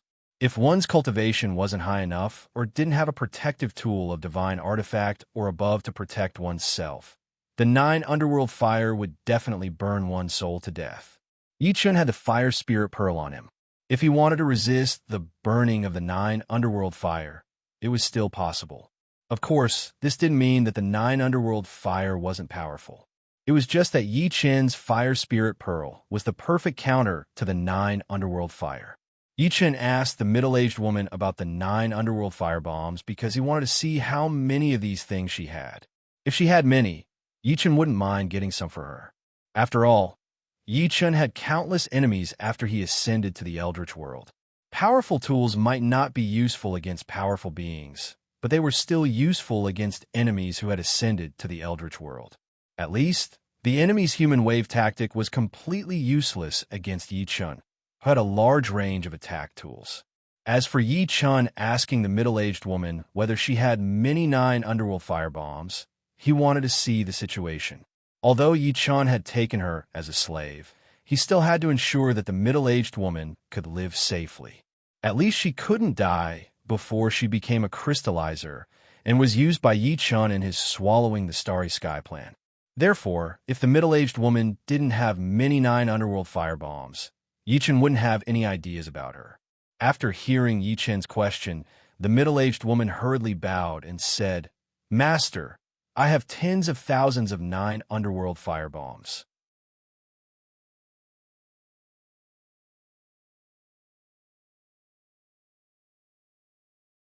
Chapter 754. When Yi Chun heard this, his eyes couldn't help but light up. He said, "Take out 10,000 and keep the rest." After Yi Chun finished speaking, he waved his right hand and instantly removed the sealing technique on the 2 hosts he had just taken as slaves. The middle-aged woman was delighted when she noticed that the seal was removed.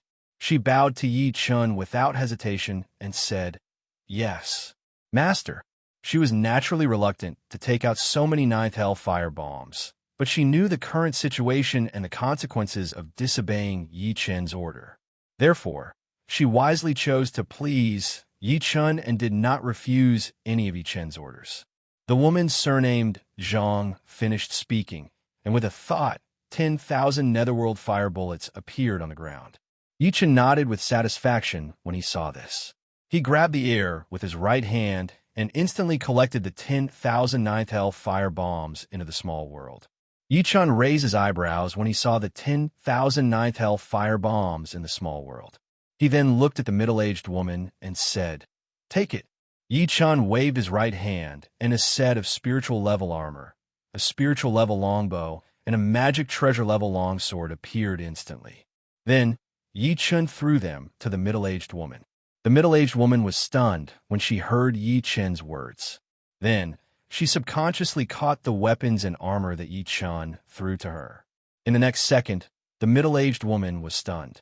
Then, she exclaimed, "This is..." Yi Chun looked at the middle-aged woman after hearing her exclamation and said, "Drip your blood to bind them to you. From now on, you are their master." Yi Chun gave the Zhang woman equipment that surpassed the highest grade of equipment that could be found in the 3 Kingdoms Novice Zone. His goal was to ensure that the Zhang woman would be able to survive and safely advance to the spirit race. Eventually, she would advance to the crystallizer race and be used by Yi Chun. At first glance, this seemed a little sinister. However, so what if it was sinister? Yi Chun was not familiar with her. Moreover, when they first met, she took out the 9th Hell fire bombs to deal with Yi Chun. Although there was nothing wrong with her doing this, after all, she felt danger. Yi Chun could understand, but what could he do? Could it be that Yi Chun would give up his plan to devour the stars and quickly improve the strength of his army because of this? Yi Chun was not a savior, and he had no intention of saving the world. Moreover, even if Yi Chun did not do this, the middle-aged woman's fate was sealed the moment she was parasitized by the parasitic soul body. That was when she advanced to the spirit race. Her soul would be devoured by the parasitic soul body and then completely disappear from the world. Now that Yi Chun had done this, it was possible that her soul would be freed when it was devoured by the parasitic soul body. To be more precise, Yi Chun could use the ancient contract book to order the parasitic soul body to give up on devouring the soul of the host and let the host's soul enter the cycle of reincarnation. This was the information Yi Chun received from the ancient contract book after he used it to take in the two parasitic soul bodies that had hosts. Although it was a little unexpected, this was the truth. The ancient contract book really did have the ability to force the parasitic soul bodies to give up on devouring the host soul when they advanced to the spirit race. Of course, whether Yi Chun would help these slaves depended on the situation. For example, whether or not the slaves were obedient, whether or not they were disobedient, etc. Although this seemed a little contradictory, after all, the middle-aged woman and the young man had been taken in by Yi Chun as slaves. They could not and did not dare to disobey Yi Chun's orders, and there was no possibility of them betraying Yi Chun, because if they did, they would die without a burial place. But the reality was that even if the two of them had become Yi Chun's slaves, they were still people in the real world. There were many uncertainties. Who knew if they would rather die for their families and use Yi Chun's name to obtain all kinds of benefits for their families? Or, in the game world and the real world, they might recruit and buy horses to strengthen their families, etc. Although this would not affect Yi Chun much, Yi Chun did not want to see such a situation happen. However, even if Yi Chun specifically said that they were not allowed to do so, as slaves, they might not really obey 100%. This was because if a huge benefit was placed in front of them, they might give up their lives and fight for it. Although the possibility of this was very small, after all, it was for others, not themselves. Moreover, people were afraid of death.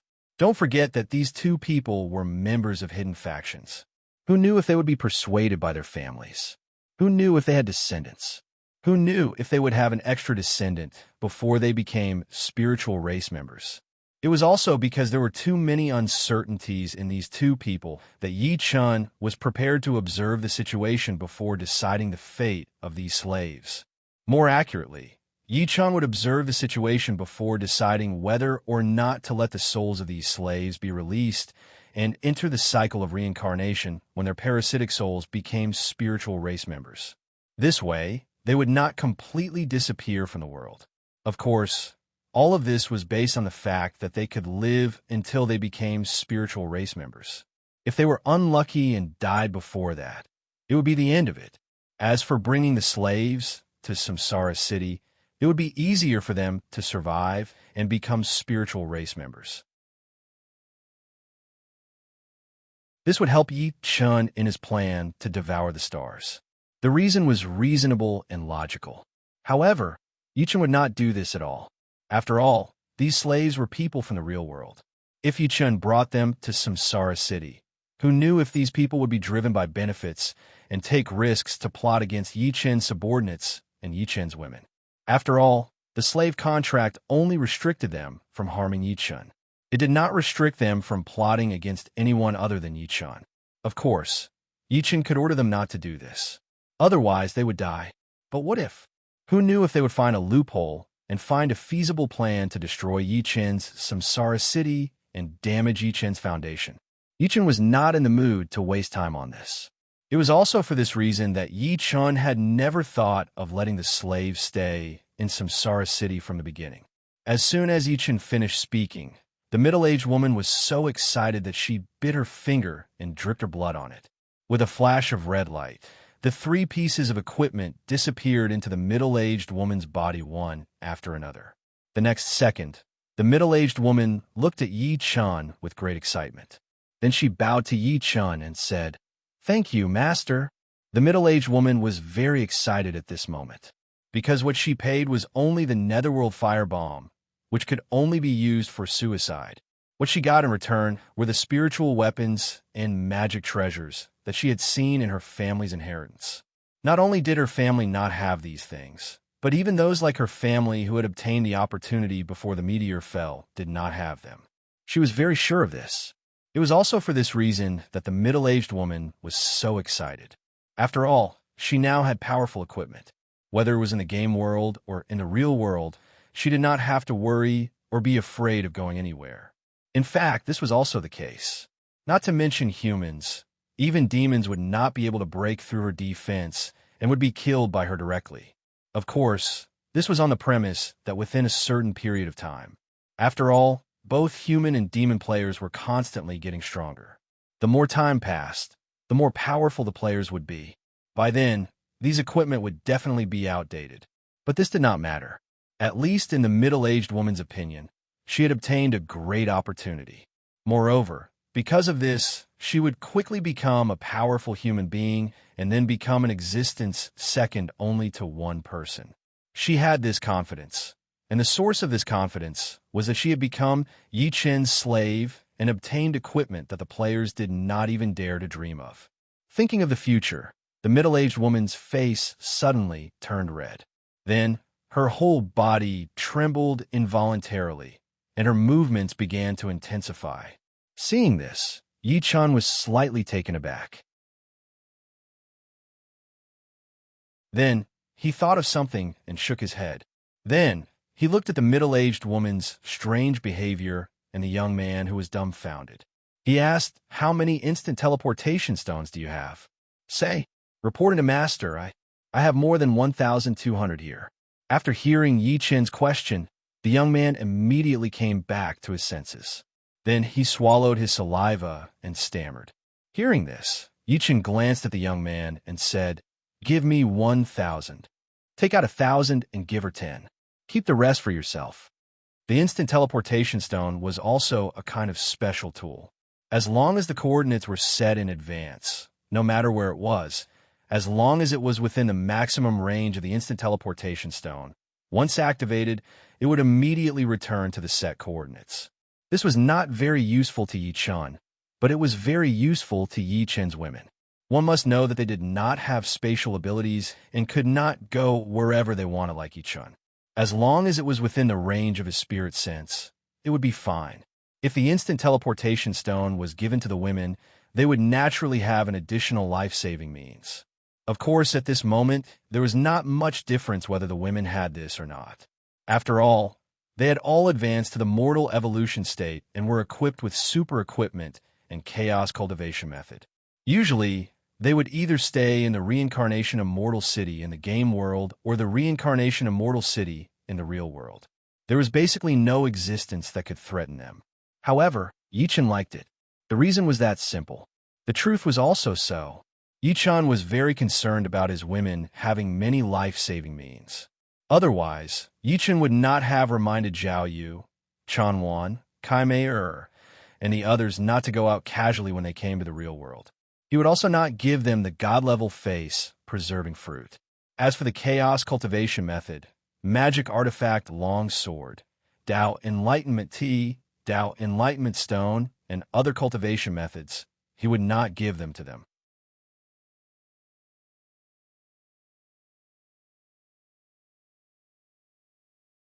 Chapter 755. As soon as Yi Chen finished speaking, the young man suddenly fell to the ground with a bang and began to howl miserably. Ouch! When Yi Chen saw this, he smiled coldly, but did not say anything. The young man's sudden behavior naturally meant that he wanted to disobey Yi Chen's orders. Otherwise, he would not have been punished by the slave contract and fallen to the ground in pain. Yi Chen naturally saw this, but Yi Chen would not punish the young man because of this. After all, the slave contract had already taught the young man a lesson for Yi Chen. Moreover, Yi Chen also needed the young man to live well. Otherwise, how could he become a spirit race and a crystallizer race? How could he contribute to Yi Chen's great devouring the cosmos cause? After a short howl, the young man knelt on the ground with a pale face and kowtowed to Yi Chen while shouting, "Master, I won't do it. I won't dare to do it again. I won't dare to do it again."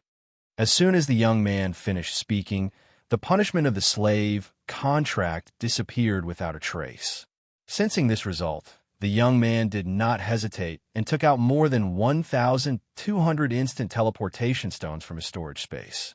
At this moment, the young man only had one feeling. What reluctance? What refusal?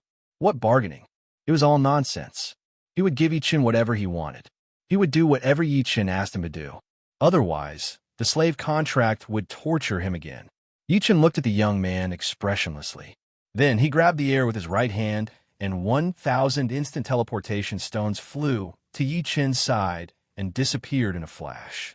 After glancing at the instant teleportation stones that were kept in his small world, Yi-Chen looked at the middle-aged woman who was spasming due to the young man's howl and said, "Take 10 of them. Take 10 and go back. Remember, don't use my name to do anything that makes me unhappy. Also, your task in the future is to search for heaven and earth spiritual objects and eat them. As for the rest, I will inform you when I need them." In order for a parasitic soul body to evolve into a spirit race individual, it needed to devour spirit objects. Otherwise, Yi-Chen would not have given such an order. "Yes, master." When the middle-aged woman heard this, she was slightly taken aback. Then, she forcefully endured the discomfort in her body and respectfully bowed to Yi-Chen. When Yi-Chen heard this, he nodded. Then, he looked at the young man whose face was filled with panic and said, "The same goes for you." "Yes, yes, master." When the young man heard this, he hurriedly bowed respectfully to Yi-Chen. When Yi-Chen heard this, he glanced at the regretful young man. Then, with a thought, he released his immense consciousness and covered the area within 1,000 miles of Medicine King Town. Yi-Chen did this to search for the snake race among the demon races that the Gongsun clan might be dealing with. As for the purpose, it was to obtain the imperial edict that might be in the nest of the snake race. Although this was only Yi-Chen's guess, Yi-Chen felt that it was probably the case. After all, the relationship between the Gongsun clan and Lucia was all for the imperial edict. Otherwise, the members of the Gongsun clan would not have specially asked Lucia if the snake-slaying sword was really effective against the snake race. Time passed slowly. When Yi-Chen's consciousness found the entrance to an underground karst cave, it stopped instantly. This was because hundreds of giant snakes of different sizes had appeared unobstructed in Yi-Chen's consciousness. Just when Yi-Chen was about to investigate carefully, he suddenly heard chaotic footsteps. Then, he saw a group of players from Medicine King Town coming to the backyard of the mayor's mansion. Yi-Chen did not even need to look to guess what these people wanted to do. To be more precise, there was no other possibility other than to rob the Gongsun clan. If this was before Yi-Chen came to Medicine King Town, these players would not dare to do this even if they had 10,000 guts. But now, these players who were attached to the Gongsun clan dared to do so. This was because the members of the Gongsun clan had been wiped out by Yi-Chen. It was already very rare for these players to be able to wait until now to make a move after realizing this. Yi-Chen naturally did not care about the players' thoughts. If they wanted to rob, they could rob. After all, the important resources of the Gongsun clan, such as the geomagnetic lightning bomb and the Book of the Medicine King, had already been taken by Yi-Chen. What was left were all things that Yi-Chen did not care about. However, Yi-Chen was a little displeased by the sudden arrival of the players and their behavior of disturbing him. Just when Yi-Chen frowned because of his displeasure, the middle-aged woman who noticed Yi-Chen's expression did not say anything further. She directly summoned a spirit-grade armor and a magic treasure-grade longsword, and then charged at the players who had come to the backyard of the mayor's mansion. Seeing this, the young man on the side was slightly taken aback. He suddenly thought of something and summoned a set of heaven-grade equipment as well. Then, he followed the middle-aged woman with a murderous aura, charging at the players who wanted to rob the Gongsun clan, but had disturbed Yi-Chen because they had displeased him. Seeing this, Yi-Chen raised his eyebrows. Then he moved his consciousness and directly probed the underground karst cave, or rather, the snake nest that had just been discovered. The entrance to the karst cave was not very big, and the deeper one went, the darker it became. However, this did not affect Yi-Chen in the slightest. When Yi-Chen's consciousness went all the way into the depths of the karst cave, a ray of golden light suddenly appeared in the originally dark karst cave. Sensing this, Yi-Chen's consciousness immediately probed the source of the golden light. In an instant, A book without any words appeared directly in the perception of Yi Chen's consciousness. The moment he saw this book without words, Yi Chen's eyes suddenly widened. Holy shit, the heavenly book. Just as Yi Chen thought, the wordless book in the Kar's cave was the heavenly book, one of the 3 heavenly books. Damn, how is this possible? Shouldn't the heavenly book be in the hands of the primeval Lord of Heaven, one of the 3 pure ones? The heavenly book was also known as the investiture of the gods. Although it was currently in the form of a book, it could change its form. Moreover, Yi Chen did not think that he had seen wrongly. One had to know that Yi Chen had seen the heavenly book in his previous life. Although it was very far away, Yi Chen clearly remembered the unique aura of the heavenly book's Taoist rhyme. Now, the aura of the wordless book in the underground Kar's cave was exactly the same as the heavenly book that Yi Chen had seen in his previous life. There was no way that Yi Chen would mistake it for something else. This was also why Yi Chen felt strange. After all, when Yi Chen had first seen the heavenly book in his previous life, it was in the hands of the primeval Lord of Heaven, not in the real world. Damn, what was going on?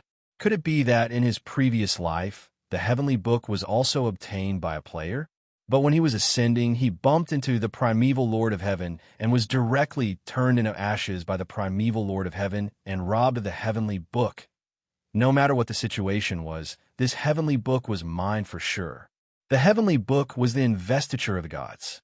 At the same time, it could also be regarded as the top imperial edict. For Yi Chen, who wanted to walk the path of the imperial path and establish the Fate dynasty, this was undoubtedly the best choice.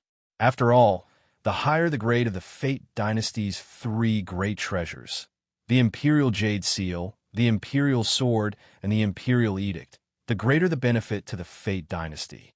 In this way, Yi Chen and Yi Chen's subordinates, as well as Yi Chen's women, would be able to enjoy the benefits and become stronger. Therefore, after seeing the heavenly book, Yi Chen would not be concerned about the primeval Lord of Heaven and not take it. You're tuning into the Warrior Lore YouTube channel. Don't forget to subscribe and join us on this journey to catch the most captivating stories.